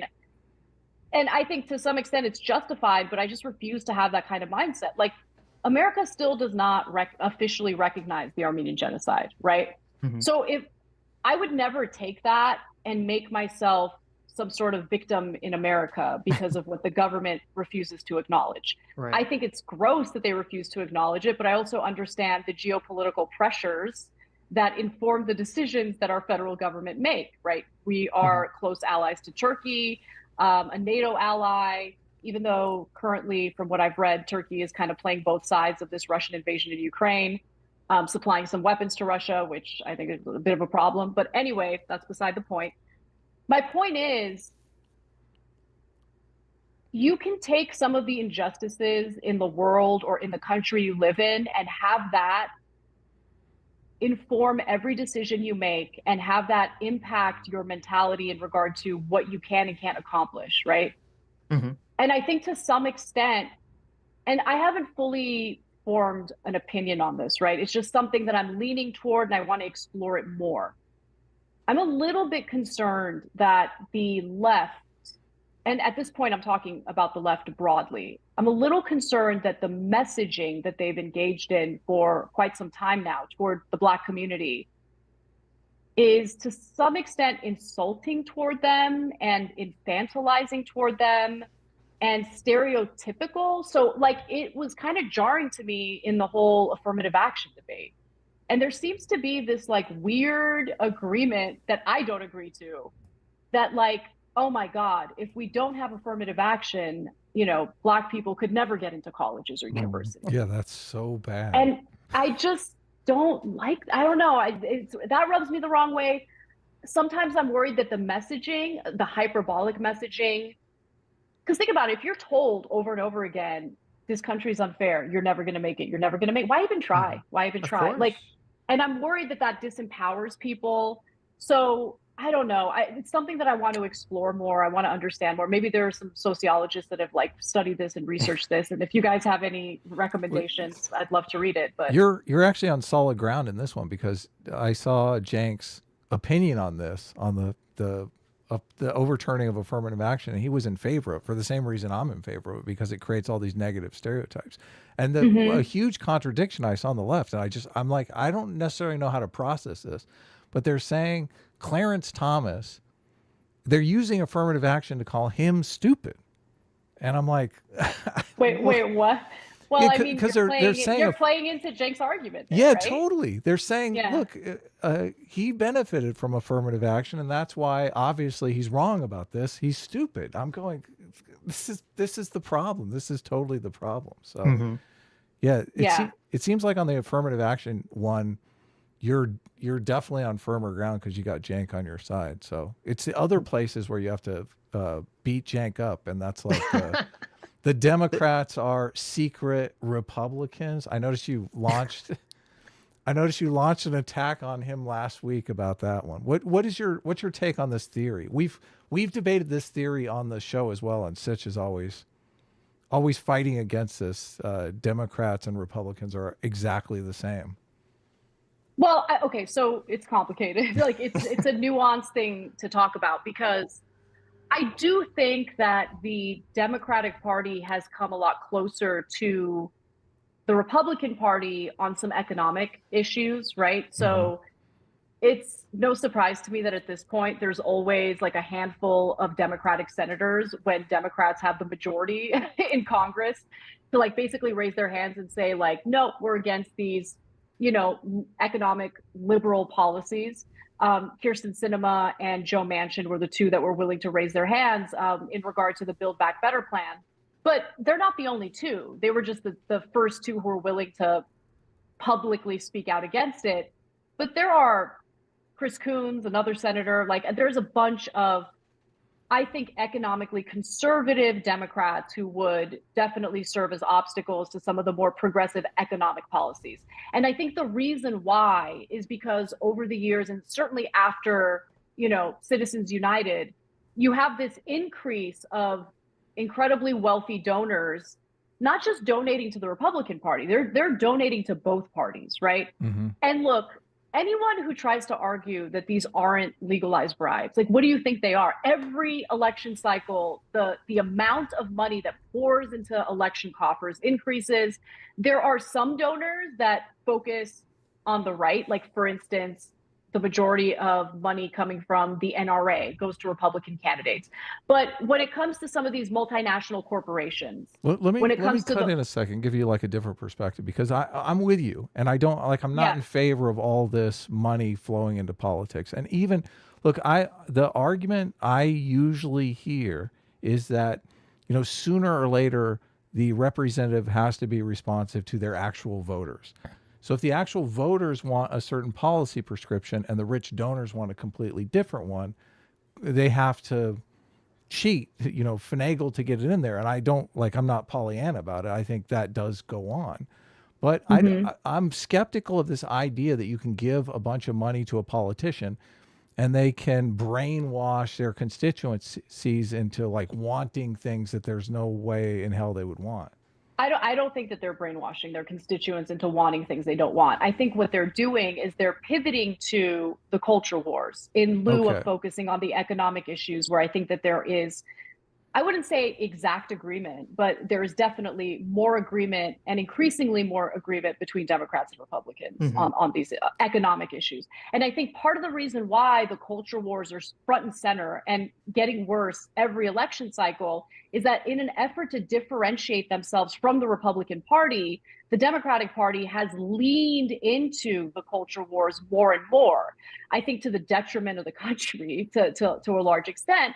And so, I mean, I don't know if you guys saw after what happened with, you know, the George Floyd murder, you have Democratic leadership kneeling in kente cloths and stuff like that. And it's just, that is at this point, that is what they lean into for their campaigning. I think it's fascinating, though, that Biden has decided, you know, for his reelection campaign, seems like he wants to focus more on his economic accomplishments. And I'm going to be honest, I was about to go on the show and be overly critical of Biden on his economic accomplishments, but obviously I got to do my due diligence. And then I saw some areas of improvement, some areas where he still needs a lot of improvement.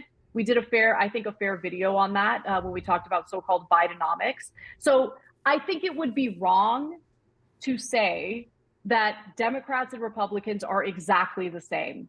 However, when there's increased agreement in regard to deregulation, tax cuts, like for corporations and for the wealthy, like all of that, I think that's where I feel frustration. That I know that's where Cenk feels frustration. And what I want to do a better job of, and the reason why I kind of snap back at Cenk in that moment, is because I want us to be precise. He said something about how, oh, Democrats just don't want to fight. And so what they do during these hearings is they have their, you know, the people who they want to testify on their behalf, they sit them down and tell them, whatever you do, don't fight.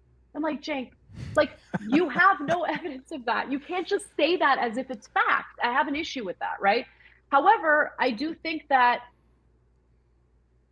I do want to see more of a fight from Democrats, but I want them to be strategic in their fight. I don't want them to just like, you know, flail their arms around and scream like lunatics. I want them to think a little more strategically. Like when you look at LBJ, for instance, he was strategic in getting the Civil Rights, Act passed. Like he knew how to use carrots and sticks. And I want to see more of that from the Democratic Party on behalf of their voters, on behalf of the economic issues that their voters care about. I'd like them to kind of step back from the culture wars a little bit and kind of get their heads right about what's actually transpiring in the country, as opposed to feeding into the hyperbolic narratives. I think they've been doing that more and more, and I have an issue with that. And then one other area that I don't think gets enough attention, I've talked about it a lot. I do think that if members of Congress are investing in individual stocks, they are literally, they literally have a vested interest in maximizing profits for the companies they have invested in. They want a return on that investment.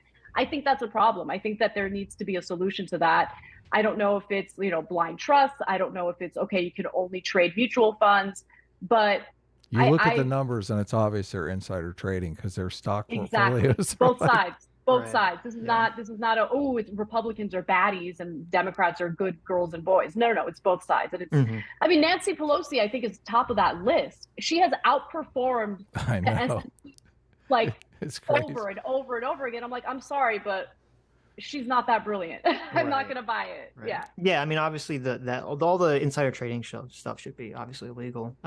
The culture war thing was interesting because what you were talking about, I conceptualized the right doing that. I never really conceptualized the left doing that because I think with like the Republicans, they're in this weird spot where because of the Tea Party and kind of Trump, there's like all this economic populism that's bubbled up on the right, which doesn't neatly fit into the box of like the neoconservative, neoliberal Republican that kind of came about since Reagan.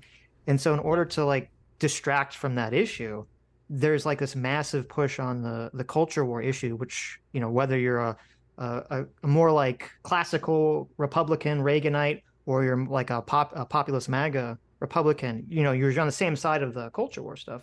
I think with the left, though, at least from my perception, it's been more that the Democrats have been leaning into the culture war stuff just because they think it's politically effective, where you look at how the media covers certain issues and how, you know, I'm sure even, you know, we see with our audiences and I'm sure you see with your audience, it's like, you know, it's like people are more engaged with this idea of like, oh, I'm going to call someone a racist or a bigot as opposed to like, let me explain some complicated economic policy that no one, you know, that like people don't understand or really care about.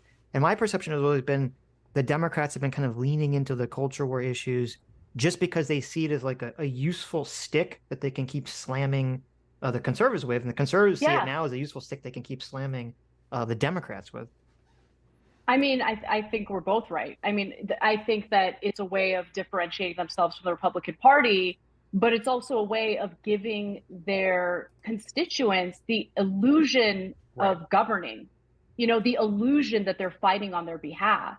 And look, this is a lot more cynical and it's going to sound conspiratorial. And I'm just saying that this is what I think could be happening. I think that when you have a disempowered and fractured electorate, when people are divided and angry at each other and they're like hyper focused on fighting each other, it places a lot less pressure on our elected lawmakers to find solutions to the problems that we all agree on. You get what I'm saying? Yeah, I totally agree. I mean, I think you're right. I don't think it's intentional. I don't think the Democrats and Republicans are like, you know, scheming together to make everyone pissed off. I think they kind of just hate each other's guts. And I think they're playing into like I think the Democrat and Republican politicians buy into all the rhetoric that they're espousing. Like, I don't think we're still in the days where they go behind closed doors and everyone's, you know, buddy anymore. But going back to the money and politics things for a second, I mean, I do think that money and politics, I mean, obviously money is always going to influence people's behavior to an extent, but I do feel that, like when you talk about like Joe Manchin, you know, I think primarily politicians are motivated by having to win their election. And often, you know, money is going to help that, but it's only going to help to some extent. Like, I don't think, you know, George Soros, right, could go and just offer Joe Manchin some exorbitant amount of money and then suddenly he'll, you know, switch all of his positions around. Well, I mean, look, I think with Manchin, it's a lot more complicated than that. I mean, his personal business interests, I think, play a huge role. I mean, he's got a coal-related business that he makes $500,000 off of literally every year. He's not going to want to, you know, go full steam ahead with some of these climate policies, especially if it's going to impact his personal, you know, finances. But I do think that, you know, there's a pretty obvious difference in how politicians would legislate or govern the country prior to Citizens United versus after Citizens United. So I do think that the, you know, money in politics factor is very real. And what do you think the difference is? Well, the difference is they were a lot more responsive to the concerns of their constituents. And I think especially the Democratic Party, they didn't play into the culture wars as heavily as they do now. And I think increasingly, if you notice, they've moved further and further away from some of the economic policies. They might campaign on it. They might, you know, provide lip service to some of these economic issues. But when push comes to shove, as soon as they're elected, you know, they kind of move away from it. I think one counter to that is Barack Obama, who, well, he did run on hope and change.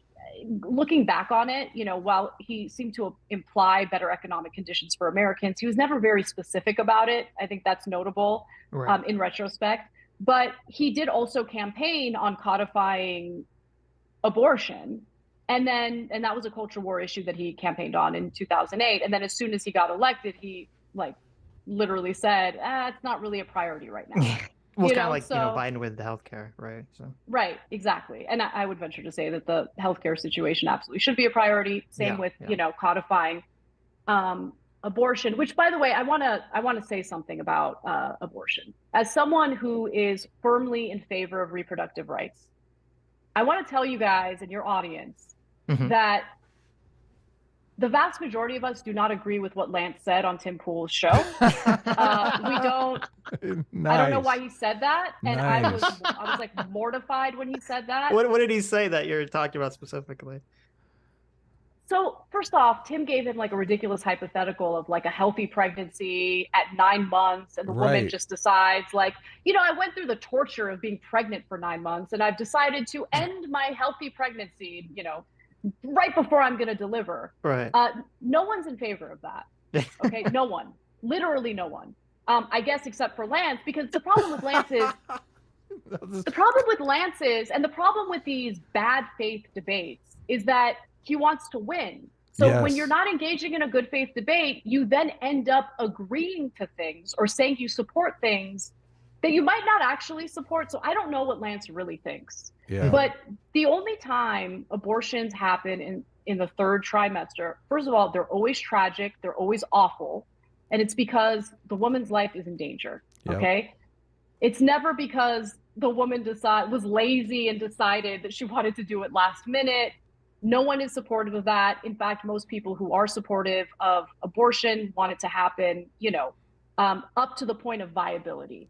Right. So, and that was what the Supreme Court ruling was about. It was about legalizing abortion up to the point of viability, and that each individual state can determine, what their restrictions are, after that, or, where they determine where viability stands. Well, here's a strategy question for you, because I've been thinking about this. Like, the Republicans have spent so much time energizing their base with the abortion question. And they definitely have probably 20% of their electorate that are like, life begins at conception.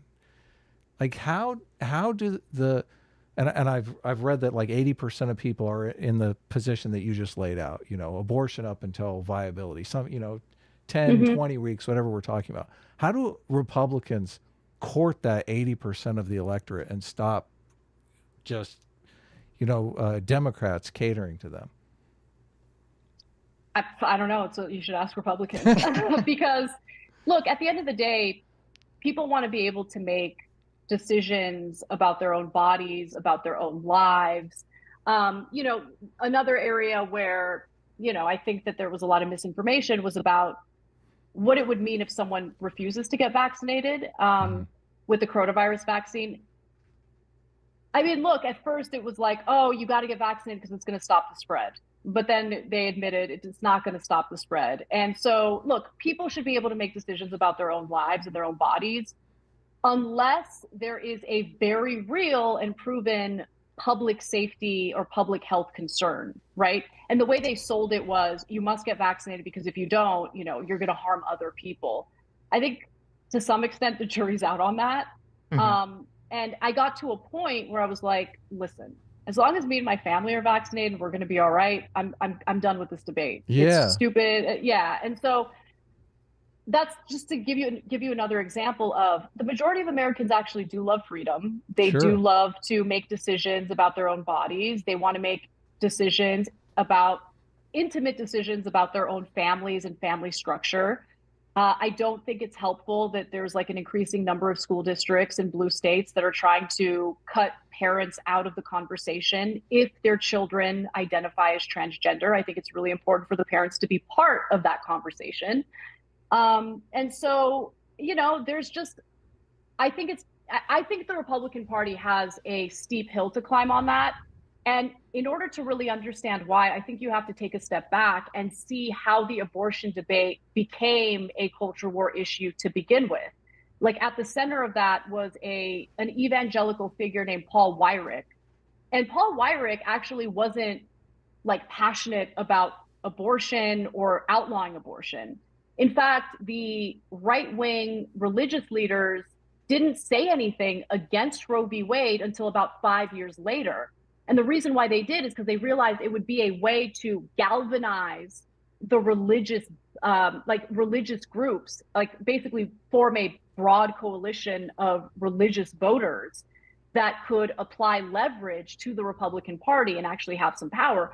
What really fueled Paul Weyrich was after desegregation, some of these schools wanted to, continue engaging in segregation. And if they did, the federal government said that they would pull funding away from them. And so that really upset Paul Weyrich. And he's like, we need to find a way to increase our power. And one of the ways he did that, one of the ways to galvanize religious voters was through abortion. And, he went to some church parking lots and like threw a bunch of pamphlets that had like gory images of like fetuses. It had a lot of, disinformation included as well. And it fired a lot of people up. And so it was a way of using the culture war as a tool to accumulate power.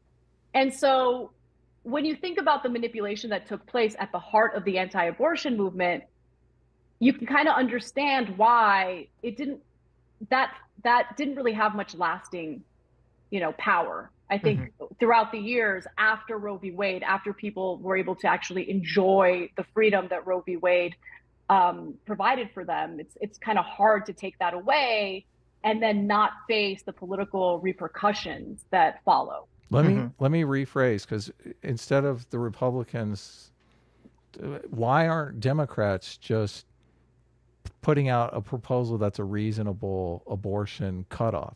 I mean, I've watched some of these congressional hearings, and you've got various people, various witnesses on the panels, and they won't even, they'll ask them. They're taking the Lance position. Yeah, they're basically taking the Lance position. The Republicans will, obviously it looks great for the Republicans when they ask somebody on some congressional hearing and they can't say, yes, I'm not in favor of abortion in the 9th month. Yeah, I don't know why they do that. I don't know why Lance did that. I think it's so dumb. It's so dumb. And look, I don't think it makes sense to make all abortion illegal in the 3rd trimester. There are some rare instances where if the woman's life is in danger, right? But be clear about that. Just be clear about that. And you don't have to be a maximalist. I think the pressure to have a maximalist approach to all of these contentious policy issues has held the Democratic Party back in actually accomplishing things that protect people's rights. Yeah. And so they need to ignore, I don't know if it's because they're influenced by what they're reading on Twitter, but I can't say this enough. Ignore Twitter. Like, you were elected to represent the best interests of your constituents. So please do that and get off Twitter. Yeah, and I think you're completely correct about like this maximalist approach. Because I think what's going on with Lance and with the people at the congressional hearings is that, the left's position on abortion has been, for women, it's my body, my choice. That's been kind of like the slogan.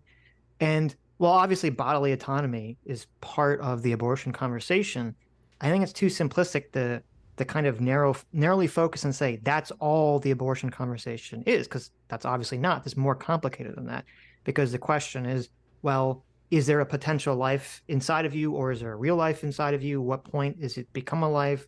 What point does a fetus have, rights of protection that a baby or a human would have?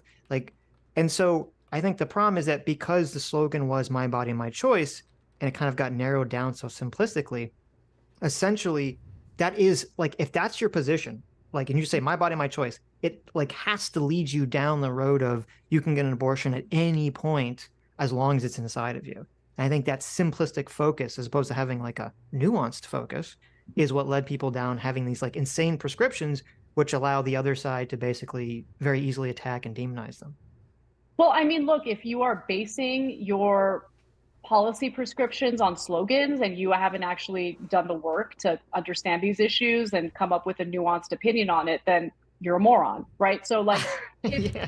No, but I'm being But serious, they're testifying in Congress. It's like, how are they getting these people? No, but I don't care if they're testifying in Congress. I don't care if they're debating Tim Pool. Yes. If you're literally leaning on a slogan because you're Right. too lazy to do the work, and that's all that informs what you're saying, we've got a problem. True. And that's the thing. Like, we are I just feel like we're in a culture right now where everyone is basing their very strong beliefs on whatever headline they read or whatever slogan they believe in. And Yeah. it's like, okay, yeah, can you just scratch beneath the surface a little bit, explore this topic a little more, and then tell me what you actually think? And if you think that a woman at 9 months should decide to end a healthy pregnancy, and that's totally fine, and that most of the people in this country are with you, I mean, you're sadly Yeah, you're mistaken. crazy. You're crazy. Yeah. Yeah. Well, we only have about 5 minutes left.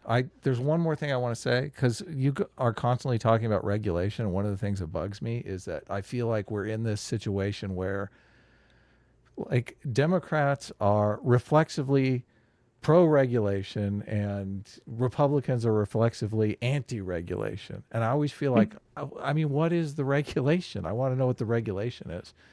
So, and you've covered some.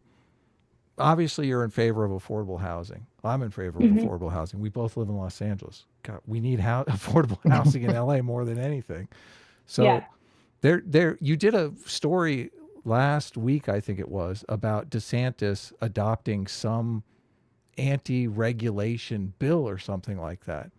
And you were kind of against it. And I kept thinking, well, is he adopting something from Texas that has really great affordable housing because they don't allow these environmental impact statements to come into play and prevent them from building more housing, which a lot of homeowners, myself included, like, well, no, I would never do this, but a lot of homeowners want to protect the value of their homes by stifling more housing development by using these environmental impact statements to basically put off housing in their areas indefinitely. But You're mixing up, you're mixing up two stories. So okay. I believe in the story about DeSantis, if I'm talking about the same thing you're mentioning. Well, no, first of all, I know it's from two different stories, and I don't necessarily know about got it. I don't know about the regulation that they were adopting. The regulation it looks like DeSantis was adopting was to prevent people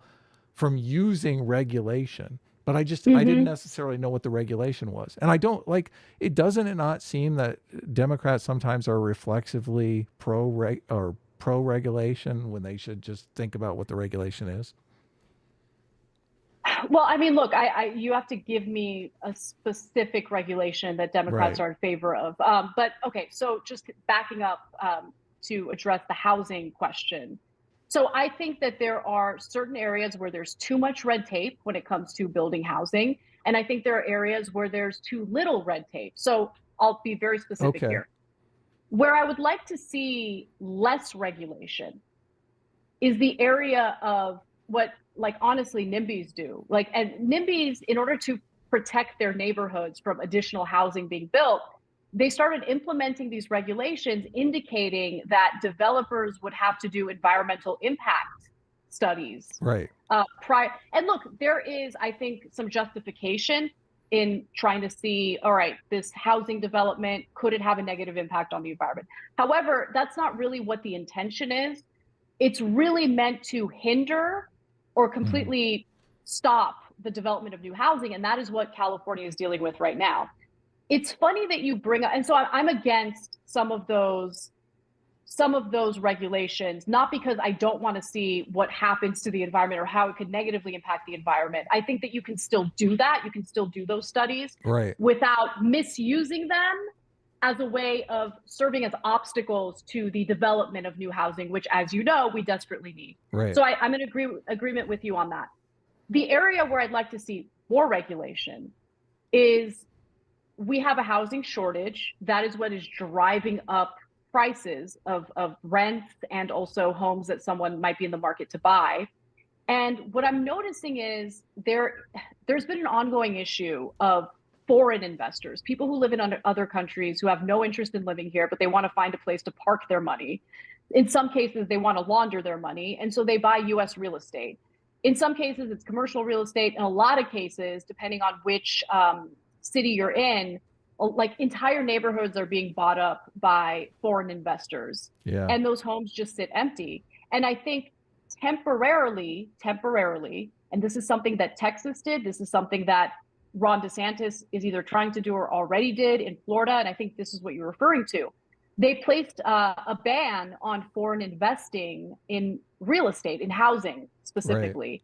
And they got a lot of backlash from Democrats on that because they're like, this is racist. And this, it's like, no, these are foreign investors who don't live here. And we need housing for people who live here. So I think it's totally fine to, you know, put a pause, much like Vancouver did, on foreign investment until we increase the housing supply, in the very least, until we increase the housing supply. That's my stance on it.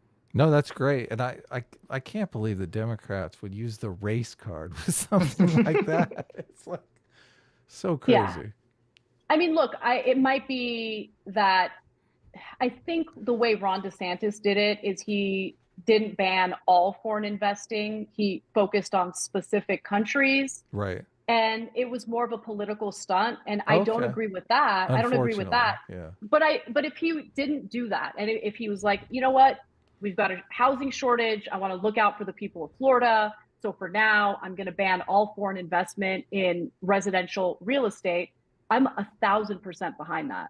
Yeah, I'm in favor of that as well. So we're right at about 3 o'clock, and I want to be respectful of your time. So yeah.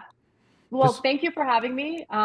This was, I'm not going to lie, I was like a little bit terrified before coming on. Were you really? Oh man, I was telling Sitch I was a little nervous too, but yeah, I don't know. This was great.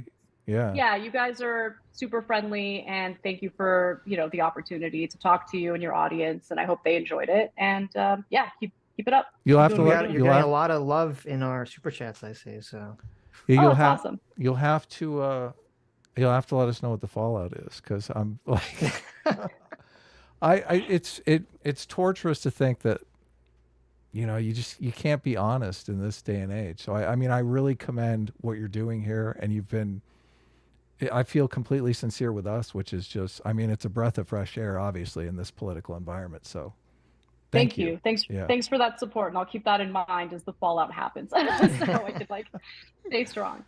All right, guys, have a great one. Okay, take care. Thanks for coming. Have a good day. For sure. Bye. Now, I think we're going to stop the stream and read. Do you want to read Super Chats in the next stream? Let me, so I'm going to read $20 up Super Chats and the memberships because they disappear. And then we're going to move to a different stream. We're going to be doing coverage on some mainstream media coverage of the affirmative action case. So we'll be talking about all that stuff. But anyway. Yeah, that was great. You have any like closing thoughts? No, I thought it was a really good conversation. Hopefully we can talk again, because it's like, you know, every time we talk to someone, like I have my notes open, and every time someone says something, I know it generates like 4 more like talking points I want to get to. And obviously it's like, oh my, this is why like very often when we have these conversations, you know, if the person doesn't specify time, it goes for like 8 hours or something. So yeah, we're notorious for the 8 to 10 to 12 hour streams. So that's generally the case. So, but she's reading The Righteous Mind. So maybe we'll get another talk after. There you go. Right. Listen, Anna's on the path to truth. Okay. Yeah. She's reading Jonathan Haidt, Righteous Mind, which is nice. There you go. Yeah. But yeah, no, it was a great conversation. I'm really happy she came on, and she said some very interesting things I didn't expect. So. Yes. Oh my goodness. There's definitely going to be some people are going to be talking about. There's going to be some angry clips for some of the things she said. Yes, yeah. Which she massively, to her credit. I mean, we didn't like. It's not like we drew anything out of her either. She was completely up front with like a lot of things that would piss people off. So. Yeah, she basically said we could talk about anything. So. Right. Yeah. So anyway, let me read $20 and up super chats. Risono Karu for $20 says, get Anna to say, give A Team the money. Okay, we'll save that for next time. There you go. Someone took my chair. Goro Sarah, thanks so much for joining the Free Will Seekers. Brick Nose, thanks so much for joining. Discipline equals freedom. Wow. There you go. Zero Fox, thank you for joining. I guess you re-up because I'm pretty sure you already a member. PC for $20, thank you. Says, this is the greatest birthday present America could ask for. We will remember this as the true start of the Anna joining the Daily Wire arc. I'm sure we'll probably talk about that a bit on the next stream too, because so much of the environment just promotes that kind of We thing. can talk about it now if you want to talk about it, the Daily Wire thing. Well, I just, I wish people don't realize that they're doing this, but I mean, there was a time in America when we had conservative Democrats and liberal Republicans. And we need people who understand in what's going on both sides of the political spectrum in the opposite party. It makes things so much smoother. Sure. Yeah. Lucy Lemonbug for $20. Thank you, Lucy. Says, I'm not here for AJW, for Actual Justice Warrior, kissy face. Well, thank you, Lucy. Yeah. Mark Twain's Revenge, our surrogate uncle, thank you for the incredibly generous $100. Yeah, that's great. Says, Thanks. bring Anna towards the glorious golden path of enlightened centrism. Listen, I was trying to, but Adam was blocking me here. Okay, he gets embarrassed whenever we bring up enlightened centrism. So a little bit. I mean, yeah. Listen, this will be the goal. We're gonna get Anna to say on the Young Turks that she's coming out as an enlightened centrist. Okay, look, that's gonna be the goal. I am the one that always makes the Mount Everest style goals. Okay. Not you.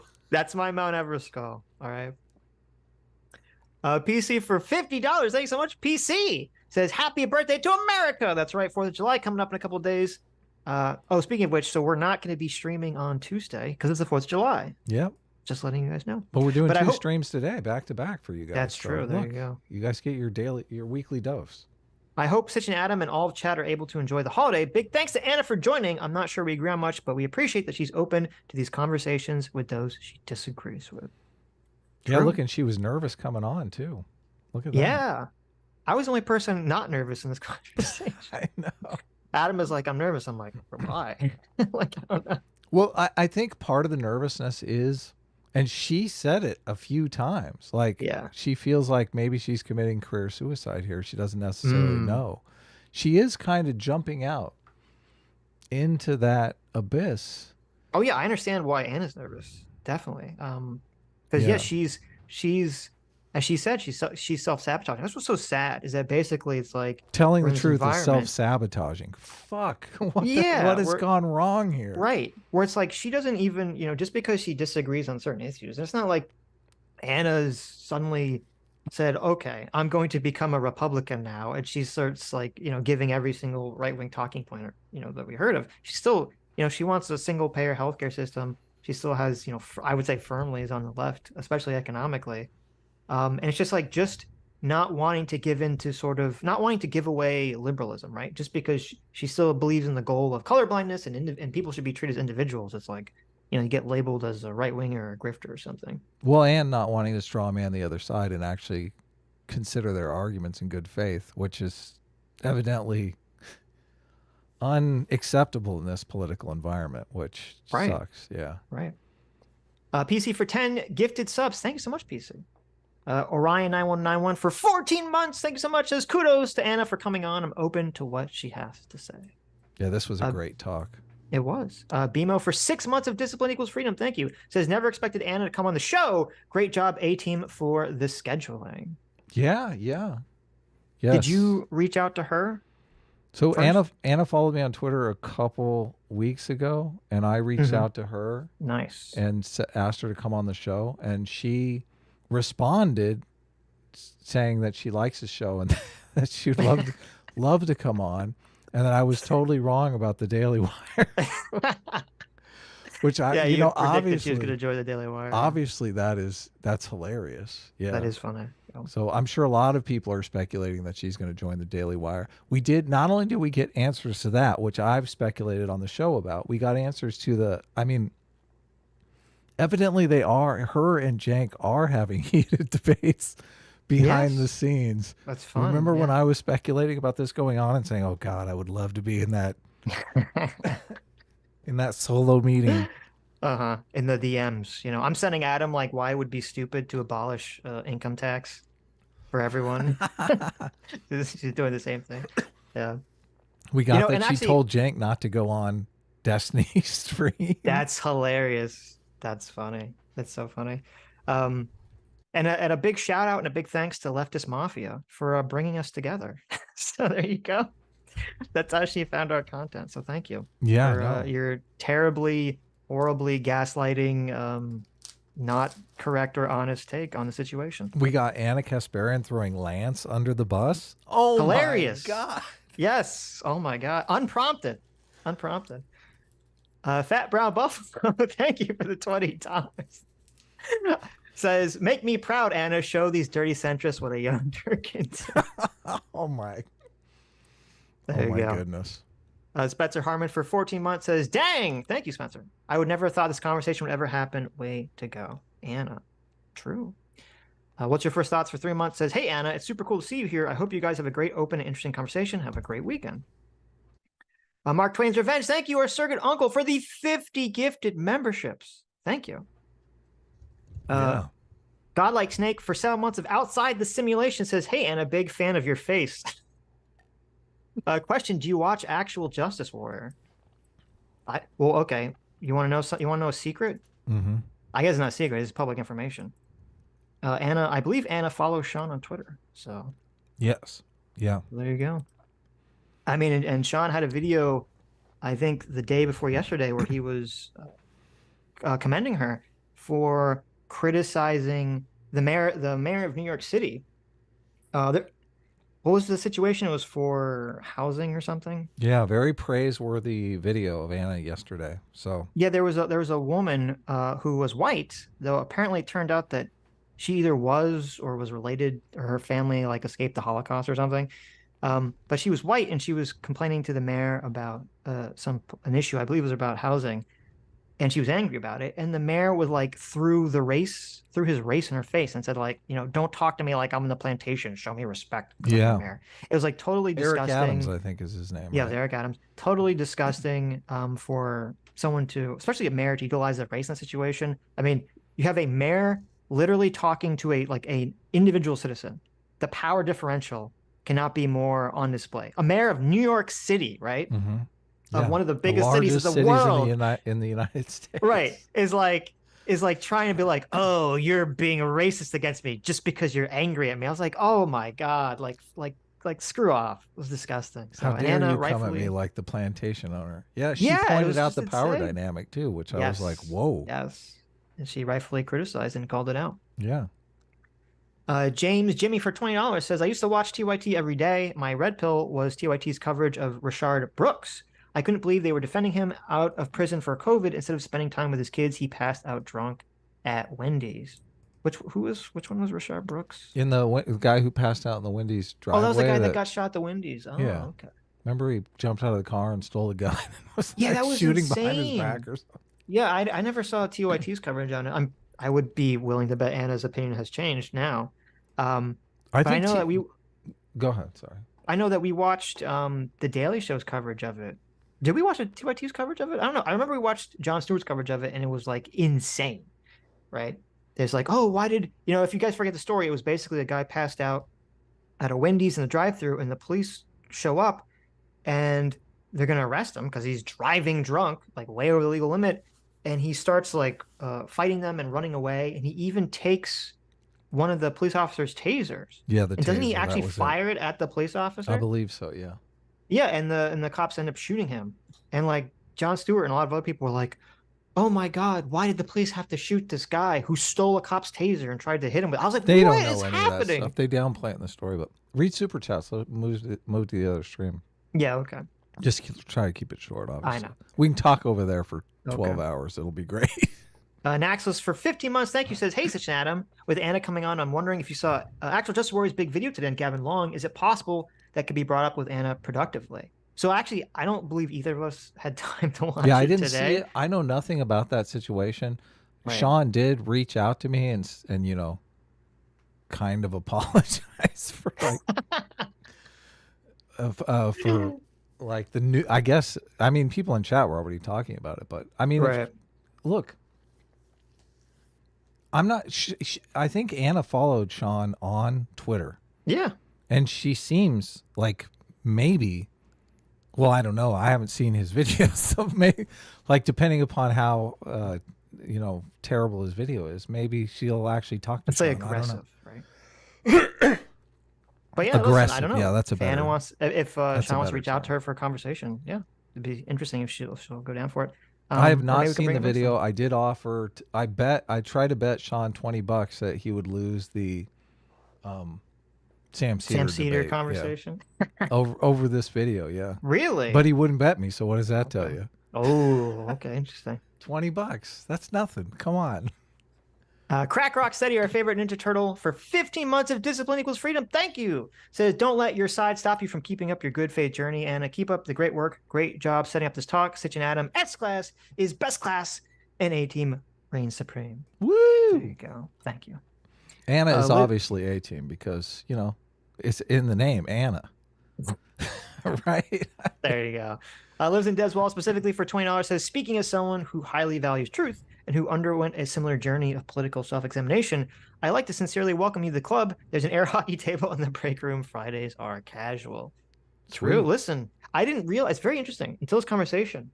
We had seen Anna shifting. I didn't realize she had really felt so politically homeless as she does until we just had this conversation with her. So. I kind of got that sense in DMs because we talked a bit. Right. So I mean, it's so weird. She got turned. Look, she's one of the founding members of the Young Turks, and she got turned into HR. Who the fuck has the balls to do that? Yeah, right. That's insane. Yes. Two people did it. Just because she said she didn't want to be referred to as a birthing person. 2 people did that. Yeah, that's crazy. That's insane. Yep. Well, it's interesting because this is what happens. It's as soon as you get hit, especially if it's something happening, because she had that really bad experience with the person assaulting her, right? As soon as you have some experience, and then someone who's supposed to be on your side attacks you for it or tries to gaslight you for it, you're like, wait, what the hell is happening here? Emma comes in. Oh, I've had that happen to me 2 or 3 times. You got to suck it up. It's what the hell? Yeah, what the hell? Anna has someone is assaulting her, and Anna's like, oh my god, I'm becoming enlightened, right? Enlightened centers here. And Emma's like, listen, this is just what you have to put up with as part of the bourgeois scene. It's what? What is happening? We're trying to keep housing affordable here. Yes. Oh my god. But anyway, Dante's Inferno for $20 says, thank you, Anna, for being so honest and bringing me hope that people's minds can be changed when presented with the truth. This class is the best class. Boo.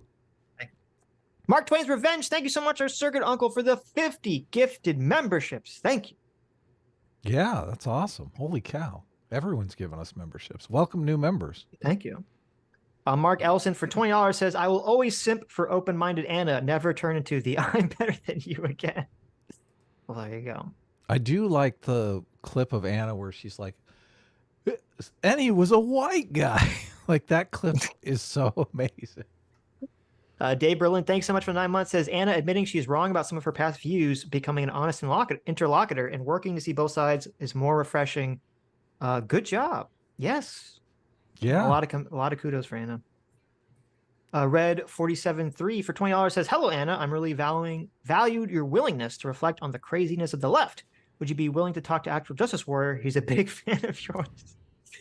He was on Temple with Emma last week. Well, we'll see. It'll be interesting. Phil that remains. Hey, Phil. Yeah, go ahead. Phil for $20. Friend of the show, Phil says, I'm now pro Anna. Kudos to all 3 of you. Well, thank you, Phil, for the kind words and the $20. Sword and Scale for $100. Thank you so much, Sword and Scale. It's incredibly generous. Sword and Scale says, TYT recently defamed me for intentionally taking a tweet out of context. Will they be apologizing and issuing a retraction? What was the Yeah. I'm curious what so send me the tweet on Twitter, because I'm curious as to what the situation was. But thank you for the $100. Yeah, I'll check into that, obviously. So. Oh my God, Cowman plays for $400 just now. Thank you so much, Cowman. It's incredibly generous of you. Yeah, that's amazing. Wow. Cowman says, "Hail, Sitch, Adam, and Miss Anna Kasparian. Sorry if I butchered your last name. I may derail the conversation when I asked this, so I'm sorry in advance. I had this burning question for years." Uh-oh, I think you said this before. You realized that she left, but I'm sorry. Maybe we'll pass it on to her. I have Republican parents, and I had a Democrat uncle. My dad and uncle would debate a lot. My uncle would get emotional. Oh, to be continued. Okay, so I guess the super chat will continue. Bruins for 12 months says, good stuff, boys. Sitch and Adam stonks only go up. Well, thank you, Bruins. Daniel the Bruce for $20 says, at a flea market, not listening, but I want to throw some cash in the hat to encourage more of these conversations. Although, if this conversation is a shit show, I will charge my credit card and seek legal action. Thank you so much, Daniel. Yeah, it was not really a shit show, so. Not even remotely, no. I'm sure to some people's chagrin, so. I know, it's so weird. I don't feel like that's so off brand for us. So. Well, it happens occasionally. Yeah. Generic Eric for 11 months says S-Class is 18. Well, thank you. Sweet. The Mossad for 8 months. Thank you. Says Anna should also question the anti-Israel takes at the TYT. They are as accurate as the Rittenhouse reports. Ooh, there you go. Yeah, Mossad. Yeah, we didn't get into any Israel conversation. Crabs Go Pinch for 20 Canadian says, huge props to Anna for coming on the show. I love to see her chat with Destiny. Yeah, that could be an interesting conversation, definitely. I don't know if that's going to happen. She told Jane not to do it. Yeah. Though it seemed like the genesis of her telling Cenk not to was because of the Rittenhouse thing, but Anna has changed her opinion on the Rittenhouse thing. So, yeah, I don't look. Destiny has been on here, and sometimes he just like argues to argue. Like he doesn't really even listen to what you're saying. So, well, I mean, I think sometimes, but when I mean, I think his conversation with Cenk, which we covered, I don't see any of that happening. Look, I think Destiny was basically on the. I mean, I agreed with Destiny's takes in that conversation with Cenk, like probably 99% of the conversation. So, look, I like Destiny. I think Destiny is a mixed bag at times. So okay, I mean, sometimes you don't necessarily know what you're going to get. So, fair enough. But I get it. Aren't we all? God's Joke for $20 says it's going to be hard for me to forgive Anna of the quote, oh, but you said he was a white guy. What happened? But this is a good start. Also, Sitch, please show her how CRT is actually taught in schools. You guys were pretty soft on it. Well, we went over a little bit. It seemed like she conceded to an extent the whole, demonizing whiteness and privilege in school, and is completely against anti-white racism, which I mean, that's great. She's done with the demonizing white people stuff. So yes. Fondue for $20 says, this is good to see. I was hesitant to give Anna credit after the Rittenhouse retraction, but being that one good take didn't make up for your bad coverage, but listening to her reminds me a lot of how I developed politically. Well, there you go. As Adam likes to say, A-Team is all about forgiveness. Yeah, totally. I am about forgiveness.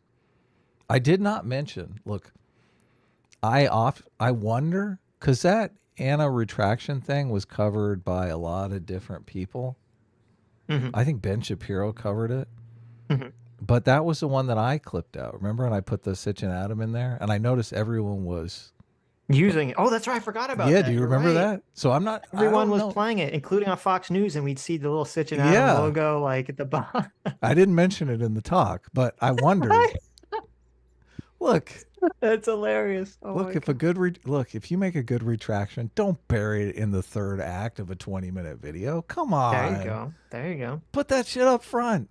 That was probably Jank's idea. I blame Jank. There you go. J-Mac, our surrogate uncle, for 100. I mean, our surrogate father, J-Mac, for 100 gifted memberships. Thank you so much, Daddy J-Mac. Thank you. Incredibly generous, as always. J.A., thank you for the 2 months, says, we need more reasonable political dialogues like this. True. Cosmic Vader for 3 months says, before the member chat expires, thanks for the conversation and the cool emojis. A-Team is S-Class. There you go. Sweet. We still have the Jank emoji. I didn't see it a lot in the chat, which was kind of funny. That's true. Lord McTheobalt for 11 months says, might just be your best stream in a long time. Get Dan from the Lotus Eaters on the show. Lastly, S-Class is the best class. Well, thank you, Lord. I mean, boo. Oh, there you go. Blue 566 for 7 months of discipline equals freedom. Thank you. Says everyone should stop using Twitter. True. I mean, especially I kind of like Twitter, but well, especially with the rate limiting thing. Everyone should stop using Twitter incorrectly.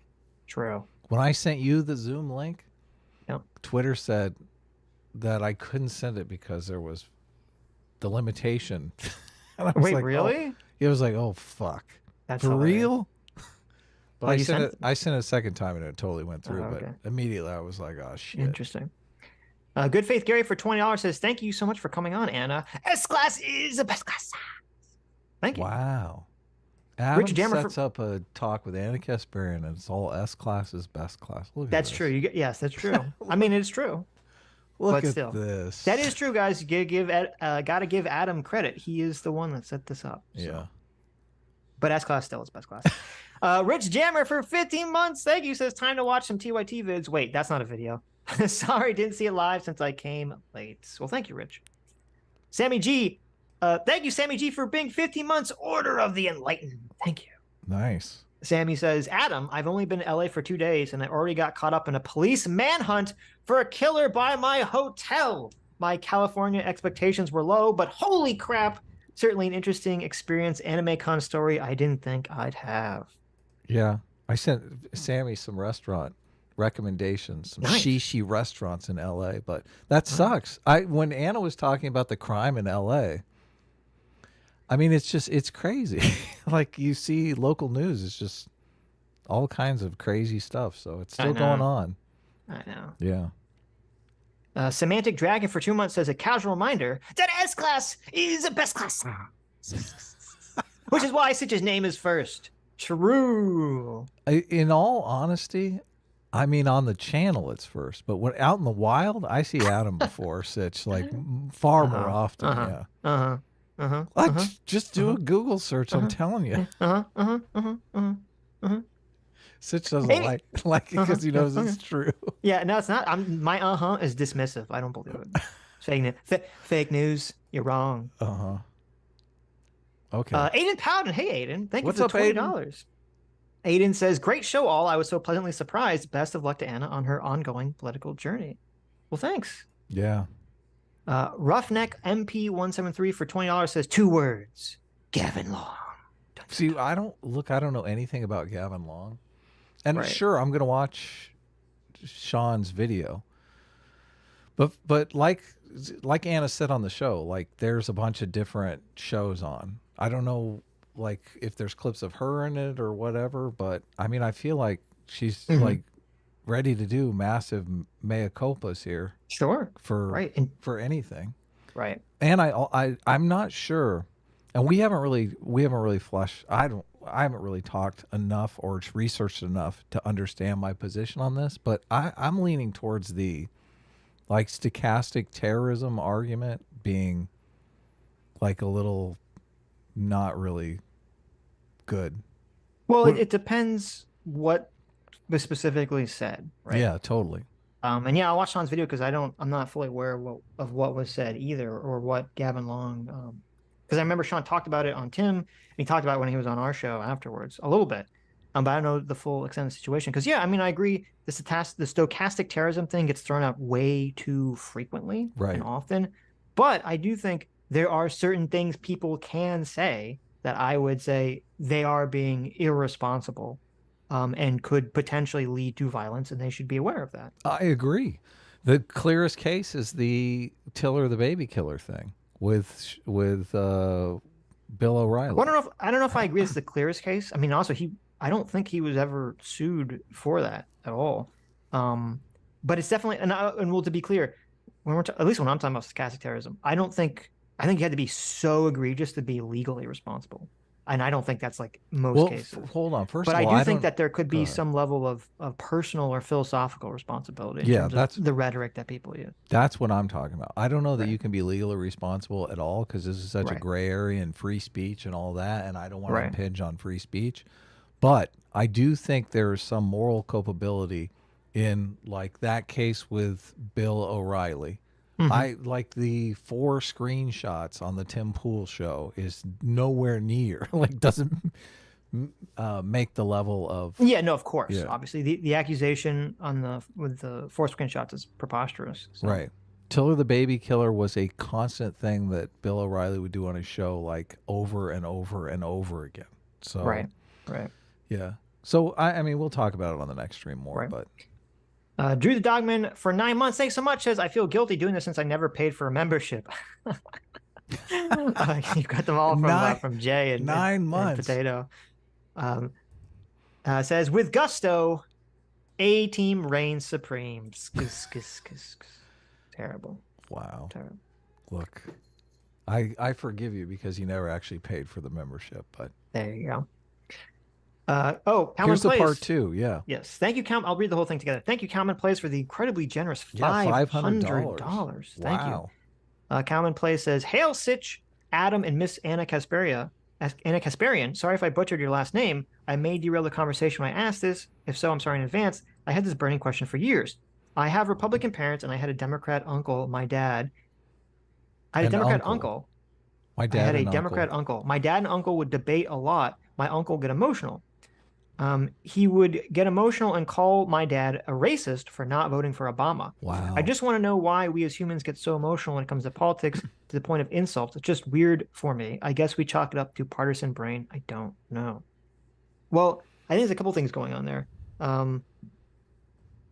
So again, I would highly recommend reading Jonathan Haidt, The Righteous Mind, because that is really like the cheat code to kind of understanding why people become so hyper polarized. Yeah. I do think that, we talked about this on the show. I do think humans essentially evolved to, and we kind of talked about this with, what was his name? Scott, the libertarian anarchist guy, how we think that morality literally evolved in humans for the specific purpose, not specific purpose, because that's not how evolution works, but morality basically came about in humans to bind groups together to basically cooperate, very often against the environment or other groups of humans. Right. And so I think what happens is, since that's kind of the way that morality works, we get in these situations where if someone disagrees with us politically, especially if they're a family member, it feels like there's an emotion of betrayal, I think, that exists. Not just like, because normally when you're dealing with someone who's like you disagree with politically, there can be an emotion of like, this is an outsider, this is a threat, I need to beat them, because we have this kind of inherent tribalism. But if it's a family member or a friend, yeah, like but you very feel often, betrayed. Yeah, like the emotion of betrayal can kind of slip in there. And I think that's what makes it get even more emotional. This is why often like divorces often become so emotional, is because that emotion of betrayal, I think, is one of the strongest negative emotions humans can have. Of course. When strangers call me a racist, like, who gives a fuck? But like when friends do, oh my God, it's so much more painful. Yes. And that's why, like, when Anna or someone like starts to like shift their political beliefs, like some people can get so upset at them because they feel betrayed, right? Yeah. It makes them so angry. This is also why people, a lot of streamers, ourselves included, will get like, if someone like starts insulting us, we're like, who cares, right? Some stranger. But if like someone who's in our chat that we like, yeah, or we've seen a lot insult us, we're like, oh my God, the betrayal, right? And it's just something that we all have to, as humans, kind of to deal with this emotion of betrayal. I think that's part of it. I think another part of it is just that one of the fundamental flaws that humans engage in is that we always generally seem to assume that everyone else views the world the way we do.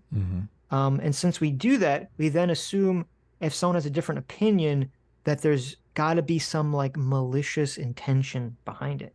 So it could very well be with your father and your uncle that essentially your father, he's kind of falling into this idea that everyone's seeing the world the same way.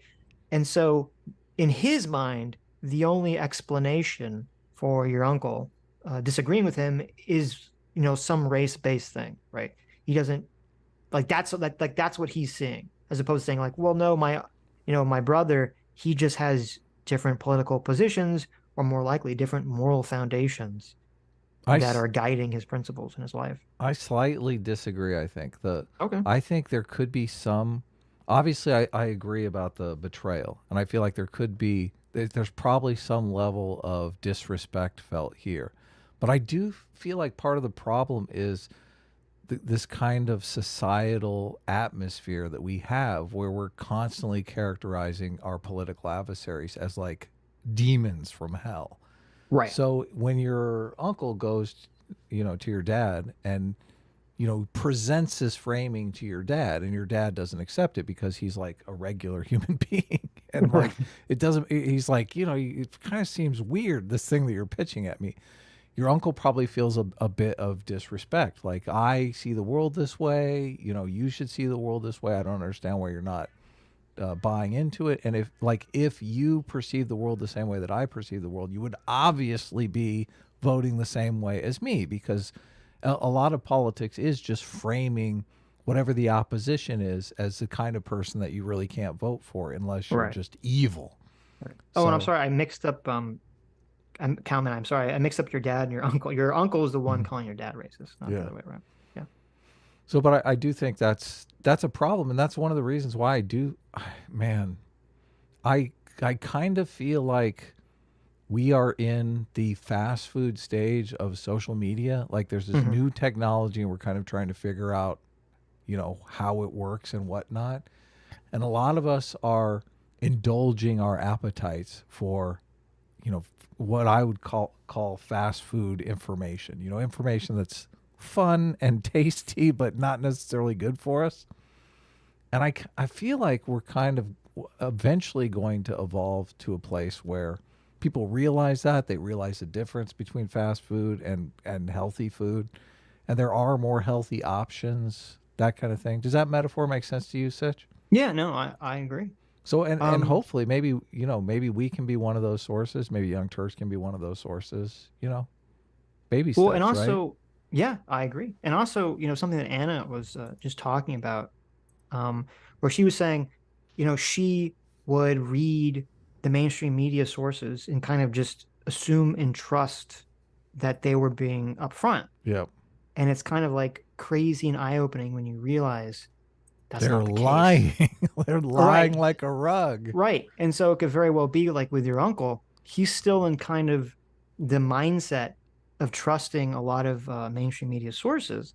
And so a lot of the mainstream narrative was the only or the primary reason people would not vote for Obama was because they're racist. Right. Mm-hmm. And so I'm sure that's having an influence on his thinking.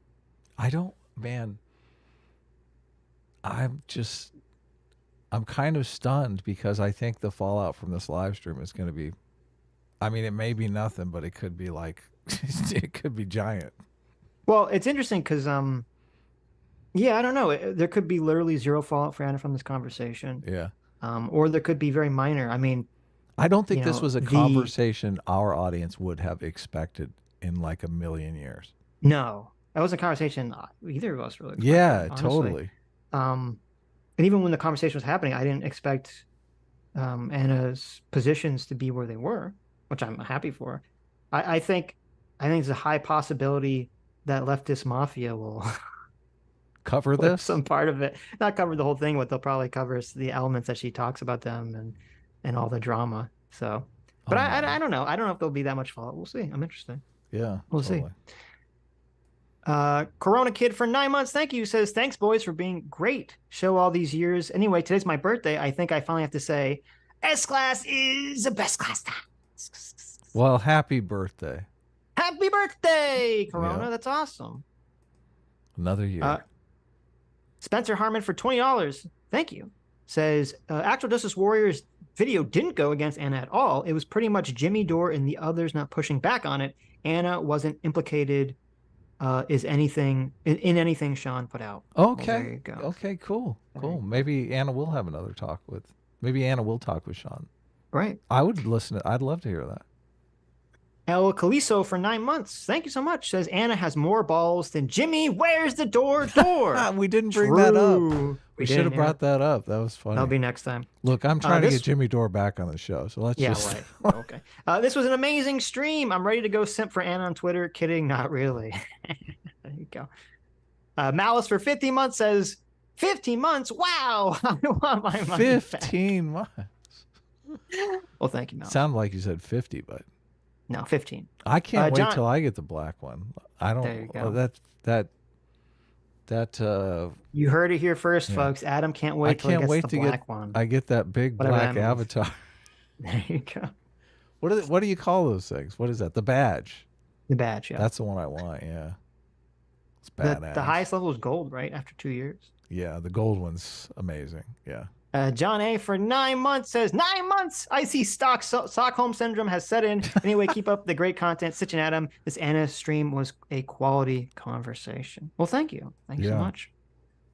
David Puff for 10 months says, congrats on the show today. Watching Anna be so open and willing to listen was surreal, but welcome in the best possible way. Happy Independence Day. Well, thank you, David. And yes, it was a great conversation.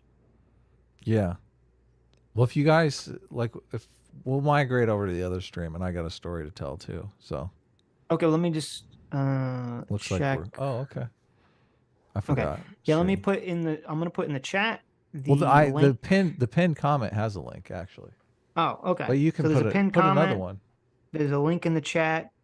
We will be switching on over to a different stream. We're going to be covering the affirmative action stuff. So, yeah, see you there in this stream, and we'll start it right up.